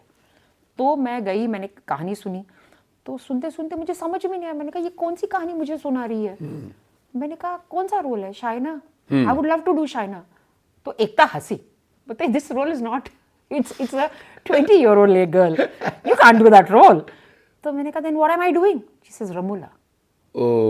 आई said Ramola? I said but she is an entrepreneur, Delhi socialite. मैंने कहा वो मेरी जिंदगी नहीं है, I can't even identify with her. She said that's why I want you to do it, because you don't have a tag behind you. I want a fresh face. And she said, looking at your eyes na, they speak volumes. तभी मुझे reflect हुआ गोपी जी की बातें। Life is तुम्हारी आंखें full circle. तो मैंने कहा ओके आई ट्राई। बोलते no try, you are doing it. Contract लेकर आई, बोलते साइन। और उस वक्त मैंने 3,000 रुपये में साइन किया था कहीं किसी रोल से। और मुझे याद है फर्स्ट डे होमी वाडिया जी थे हमारे डायरेक्टर, तो फर्स्ट शॉट ही था कि मैं चेक साइन कर रही हूँ जी। तो 1 करोड़ का चेक था। तो मैंने 1 डाला, ऐसे गई कॉमा, फिर मैं रुक गई। तो होमी जी ने पूछा क्या हुआ सुधा जी? मैंने कहा कितने शून्य होते हैं करोड़ में, 1 करोड़ में कितने शून्य होते हैं? तो पूरा सेट हंस पड़ा। मैंने कहा क्या करें सर, मिडिल क्लास हूँ सर। मैंने कहा नहीं पता जी। बट जो स्टाइल मुझे वहां से मिला, मतलब Homi ji taught me how to stand, how to walk, कि दिल्लीइट्स कैसे रहते हैं। देन संतराम वर्मा, ही तो चेंज्ड एवरीथिंग इन कहीं किसी रोज, मतलब जो मुझे वहां तक ले गया वो बंदा। वो जो कैरेक्टर की जो डेप्थ आई और जो कड़की आई, क्या कहना चाहिए उसका, जो कड़क मिजाज, तो लोगों को डर लगता था लेकिन उसके बावजूद देखने में आनंद आता था। कलयुग। हाँ, people used to love to hate me. मुझे हेट करना भी उन्हें पसंद था जी बिल्कुल। बट कहीं ना वो जो अंदर जो एक कड़वाहट भरी थी ना, वो शायद निकली थी उस टाइम पे। क्या बात है। कभी होता ना कि जब आप स्ट्रगल करते हो ना तो वो आप उसको दबोच देते हो, you know, you put it inside. तो वो एक चैनलाइज हुआ, वो चैनलाइज हुआ उसमें। मेरा ख्याल है 3-4 साल चला होगा। 4.5 years। बाप रे। और डेली सोप तो और 11 बजे, यस, रात के 11 बजे आके डराते थे मैं, मतलब लोगों को। मुझे याद है जैसे 11:30 बजे बंद होता था ना, मुझे दिल्ली से मेरे फ्रेंड्स फोन करते थे, यार तूने किसको देखा यार, क्योंकि वो फ्रीज भी वैसे करती थी ना कि किसी को देखा और रमोला का लुक, यार मंडे कौन जाएगा यार। मैंने कहा माय गॉड, मैंने कहा मेरे जो जूनियर आर्टिस्ट फ्रेंड्स थे, क्योंकि मैं बहुत क्लोज हूँ हमारे जूनियर आर्टिस्टों के साथ, आई फील वो मुझे बहुत सपोर्ट किया, उन्होंने बहुत सपोर्ट किया मुझे फ्रॉम मयूरी टिल आज। तो जितने भी जूनियर आर्टिस्ट ट्रेन से ट्रैवल करते थे, फर्स्ट ट्रेन 7 बजे के शिफ्ट के लिए, आते मेरे को बोलते थे सुधा जी कल के कॉस्ट्यूम की तारीफ कर रहे थे लोग ट्रेन में। तो इंस्टेंट फीडबैक मुझे उनके थ्रू से मिलता था, पब्लिक वाला फीडबैक। और 6 महीने तक ना मैंने एकता को भी बोला था, मैंने कहा एकता मेकअप बहुत लाउड लग रहा है, मुझे ऐसा लगा। पता है Sudha ji, mark my words, 6 months later people will be following you. ये उसका कन्विक्शन था एकता जी का। क्या बात है, मतलब हर नॉलेज ऑफ टेलीविजन। एक चीज हमारे सुनने वालों को बताइए कि डेली सोप करना और वो भी इतना कंज्यूमिंग रोल करना 4.5 साल, ये कितनी मैराथन थी, कितनी बड़ी और मेहनत भरी मैराथन। नहीं, मेहनत इसलिए नहीं लगी क्योंकि हम वही तो चाहते थे जी, वही तो हमारी चाह है। हम क्यों आए इंडस्ट्री में? हम लग्जरीज लाइफ एंजॉय करने थोड़ी ना आए हैं। सी वी नो कि सोशल डेली सोप में क्या उसके लिमिटेशंस है, उसमें हमें कितनी मेहनत करनी पड़ेगी, कितना सैक्रिफाइस करना पड़ेगा, बट हम उसके लिए रेडी है। yes. क्योंकि जब आप उतनी मेहनत करते हो ना, उसका फल आपको मिलता है। सी जब आप बाहर जाते हो और लोग बोलते हैं यार रमोला सेकंद, आपकी वो पूरी मेहनत में आपको पता ही नहीं चलता कि आपने इतनी मेहनत की है, जो आपने डे नाइट किया है, क्योंकि आपने वो मेहनत की तो आपको ये पहचान मिली है। तब जाके रमोला सिकंद जो है Yes! लेजेंड कैरेक्टर मैं बना। लोगों को वही बोलती हूँ, आप मेहनत करोगे, लोग आपको डेफिनेटली आपको उस मुकाम तक ले जाएंगे, एंड डिसाइडिंग फैक्टर्स वो है, आप नहीं। बहुत सही है, और बहुत सही। उनका प्यार सदैव हमारे साथ रहे। Pray to God that they keep loving you always. Yes, और अनकंडीशनल लव है, बिल्कुल। क्योंकि रिटर्न में हम उनको कुछ भी नहीं दे रहे। वो अपने बिजी लाइफ से भी उतना वक्त निकाल के हमारे लिए कुछ लिखते हैं, पोस्ट करते हैं, हमसे बातचीत करते हैं, ऊपर आके आपसे बोलते हैं कि आपने ये अच्छा किया। यस, आज की तारीख में उन्हें क्या जरूरत है? बिल्कुल। But they do it because they love you. अच्छा, इतना सारा काम लगातार चलता रहा, टेलीविजन में आप सक्रिय हो गई, डांस कहीं? नहीं, डांस अभी भी चल रहा है जी। डांस कभी बैकसीट नहीं होगा जिंदगी में, नहीं, दैट विल कंटिन्यू। और मैं चाहती हूं कि जब मैं इस दुनिया से जाऊं तो it should be with my ghungroos on. वाह, ये पैशन है डांस के लिए। Passion, the air that I breathe, reason of my existence ही वही है, मेरी पहचान वही है। अच्छा, आपकी ये खतरनाक रोल्स जो हैं उनके बारे में आपके पतिदेव की क्या राय होती है? ओह, ही लव्स इट। मेरी माँ हमेशा बोलती है कि तू गलत कर, बुरा कर, सही ना कर, रवि के लिए तो you are an epitome of perfection. क्या बात, कभी आपने उनका ऐसे खतरनाक तरीके से आंखें दिखाई है? नहीं भैया, पंजाबी बंदा है। अरे बाबा, नहीं भैया, नहीं, ऐसा नहीं हो सकता। नहीं नहीं नहीं, मैं घर आती, मगर एक बार भी मैंने ऐसा देखा, बोलता क्या ऐसा मैंने कभी नहीं किया। ही इज टू लविंग और जी। बहुत अच्छा इंसान है। मैं कहती हूँ हर लड़की को ऐसा एक पति मिले। I am really blessed. अच्छे पेरेंट्स मिलना, अच्छा लाइफ पार्टनर मिलना, अच्छे लोग मिलना, क्योंकि जब ऐसे लोग आपकी जिंदगी में आते हैं ना तो डर नहीं लगता।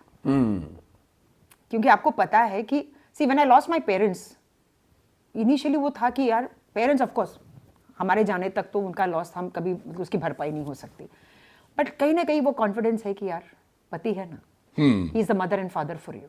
क्या बात है, बहुत मुझे ही कभी ये महसूस नहीं होने दिया। मैं जो करना चाहती हूँ, जैसे करना चाहती हूँ, मतलब हर चीज में उसका एक कंट्रीब्यूशन रहता है। वो सीरियल देख के मुझे बोल देगा ये चलेगा नहीं, ओहो, हाँ ये बहुत लंबे तक चलेगा। तो उसका एक जो विजन या उसका एक जो प्रिडिक्शन होता है ना, बहुत सही होता है। वो इंसानों के लिए भी हो या मैं बहुत ही मतलब मैं लोगों पे बहुत जल्दी विश्वास कर लेती हूँ। I am too very vulnerable. मेरे हस्बैंड वही बोले, नहीं सुधा तू कर, मतलब ये मैं नहीं बोलता हूँ, बट ज़्यादा उम्मीद मत रखना। बहुत सटल बोलता है वो कभी रोक टोक ऐसा नहीं करेगा। उसका बोलने का अंदाज बहुत प्यारा है। वाह। डांस शोज की बात करते हैं, जो टेलीविजन की डांस शोज, झलक दिखला जा वगैरह वगैरह, लंबी लिस्ट है जो आपने की है। झलक मैंने इसलिए कि मुझे कोई फॉर्म पता ही नहीं था, ये रंबा सुम्बा ये सब पता ही नहीं, वॉल्स वॉल्स मैंने कभी जिंदगी में सुना ही नहीं है जी। मैंने 4 बार तो ना बोल दिया। ओके। फिर मैं चली गई चक दे इंडिया देखने के लिए। हाँ, शाहरुख खान की फिल्म देख रही थी तो बोला impossible is possible, possible is impossible, पता नहीं कुछ प्रवचन देता ना लास्ट में, जो वो इंडियन फ्लैग को देख के 70 मिनट। यस, देखते देखते देखते देखते मैं इतनी इंस्पायर हो गई फिल्म देख के। और उसी दौरान वापस 5वीं बार इनका फोन आया, Sudha ji will you do झलक? मैंने कहा yes, I will call you later. फिर मैंने कहा ये क्या हो गया यार सुधा, क्या कर क्या दिया तूने? And they came agreement agreement, चलो चलो करते। फिर मैं गई। I think I shed about 16 to 17 kilos. I had become like a skeleton. ओह, मैं 18 घंटे रिहर्सल करती थी। बाप रे। हाँ, तो समझ में नहीं आता था ना क्या है वो, ऐसे घूमो इधर घूमो, कब पता ही नहीं, भरतनाट्यम डांसर्स। बट फिर भी मुझे सबसे बड़ा कॉम्प्लीमेंट मिला है शामक दावर से। जी। Ganesh Acharya called me up after seeing my hip hop. Just Sudha ji imagine नहीं कर सकता, एक तो तुम क्लासिकल डांसर, ऊपर से इस प्रॉब्लम के बाद तुमने ऐसा किया, वाह, क्या वाह, बात वाह। है यार। देन जीतू साहब, जी, दिस इज उनके साथ तो आपने फिल्म भी की है ना? थानेदार किया था मैंने जी। बट मेरे लिए तो वो मेरे अन्नदाता है। And such a simple person, जी। Such a simple person. जब मैं जाती थी बालाजी में शूट करने या डबिंग करने जाती थी तो मैं जीतू साहब से मिलती थी, मुझे लिफ्ट में मिल जाते थे। तो मुझे बोलते थे नहीं नहीं नहीं पहले आप। मैंने कहा नहीं सर पहले आप। अरे नहीं नहीं आप लोग मेहनत करते हो तभी तो हमारे बालाजी टेलीफिल्म्स चल रहा है। ये उनकी ह्यूमिलिटी थी, इतने हम्बल। वाह। मतलब ऐसे एक्टर्स के बारे में हम बात करने लगे ना तो फिर I think they are all legends, इसीलिए वो लोग लेजेंड्स हैं। उन्होंने जो मेहनत की, जो एक इंस्टीट्यूशन खड़ा किया उन्होंने, और उसके बावजूद इतने हम्बल और इतने डाउन टू अर्थ। गोविंदा के बारे में बात करना चाहते I love Chichi, I love Chichi. मैंने शोला और शबनम किया था उनके साथ जी। तो वो एक बहुत ही ड्रामेटिक सीन था हमने जो शूट किया था। और उस वक्त मुझे याद है गोविंदा जी थे और Mohnish Bahl. I must talk about Mohnish Bahl also उस शोला और शबनम में, क्योंकि हालांकि वही आके मेरी साड़ी उतारते हैं जो कला निकेतन के सामने। बहुत ही एक टर्निंग पॉइंट था शोला और शबनम फिल्म में। तो गोविंदा जी भी अरे यार बेचारी यार वो लड़की यार देख लो यार। मुझे याद है जैसे ही वो शॉट होता था ना, मुनीश बहल जी आते थे एक नाइट गाउन के साथ और मुझे ऐसे कवर करते थे कि चलो शॉट के लिए तो मैंने किया यार, उसके बाद नहीं। तो दीज वर सच ब्यूटीफुल। और आज भी जब चीची जी मुझे मिलते हैं, जैसे इवेंट्स में हम मिलते हैं या एक ही टाइम फ्लाइट में, आज भी वही पैशन, वही down to earth. And what an actor, what an actor. मतलब हिंदी इंडस्ट्री के लिए वो एक बहुत बड़े एसेट है। बिल्कुल। अच्छा, डांस शोज तो ठीक है लेकिन बिग बॉस नहीं, जिंदगी में नहीं, नो। अच्छा मुझे ये बताइए कि इतने सारे साल लगातार टेलीविजन करके सब कुछ बदल रहा है, टेक्नोलॉजी बदल रही है, कहानियां बदल रही हैं, ओटीटी आ गया है, अभी आपको क्या फील होता है? अच्छा ही है। सी वेरी इंपॉर्टेंट, बच्चन साहब से मैंने एक, उनके करियर में मैंने एक बात सीखी है जी, go with the flow. And Bachchan साहब एक ऐसे एक्टर है जिन्होंने वक्त के साथ अपने आप को मोल्ड किया है और ये प्रूव किया है कि कोई भी जनरेशन आए, फिल्म मेकिंग में कोई भी टेक्निक्स आप लेकर आइए, he is one actor who proves his talent with every passing year. सही बात है। Move with time. जैसे वो मतलब एक नए डायरेक्टर को भी ऐसे देखते हैं, पैशन के साथ उसको फॉलो करते हैं, उनके हर चीज को फॉलो करते हैं। हालांकि उनके एक्सपीरियंस के सामने शायद जो आज के डायरेक्टर्स हैं वो बहुत ही छोटे होंगे, पर ना वो कोई सजेशन देते हैं, कुछ नहीं। जो डायरेक्टर बोलते हैं वो सुनते हैं। एंड टाइम पंक्चुअलिटी जबरदस्त। You have to learn. कई बार हम सोचते हैं ना कि how do you become great, जी, दिस इज द क्राइटेरिया। ये हमको सीखना चाहिए। शुरुआत में एक पॉइंट ऐसा आया था जब आपने कहा था कि 3 एक्ट्रेसेस ऐसी हैं जिनको आप बहुत मानती हैं जी। आशा पारिक, अरुणा ईरानी और फरीदा जलाल। तो अरुणा जी के बारे में तो बातें हो गई, बाकी दोनों के बारे में बातें बची हुई थी। मैंने सोचा कि सही जगह आएगी।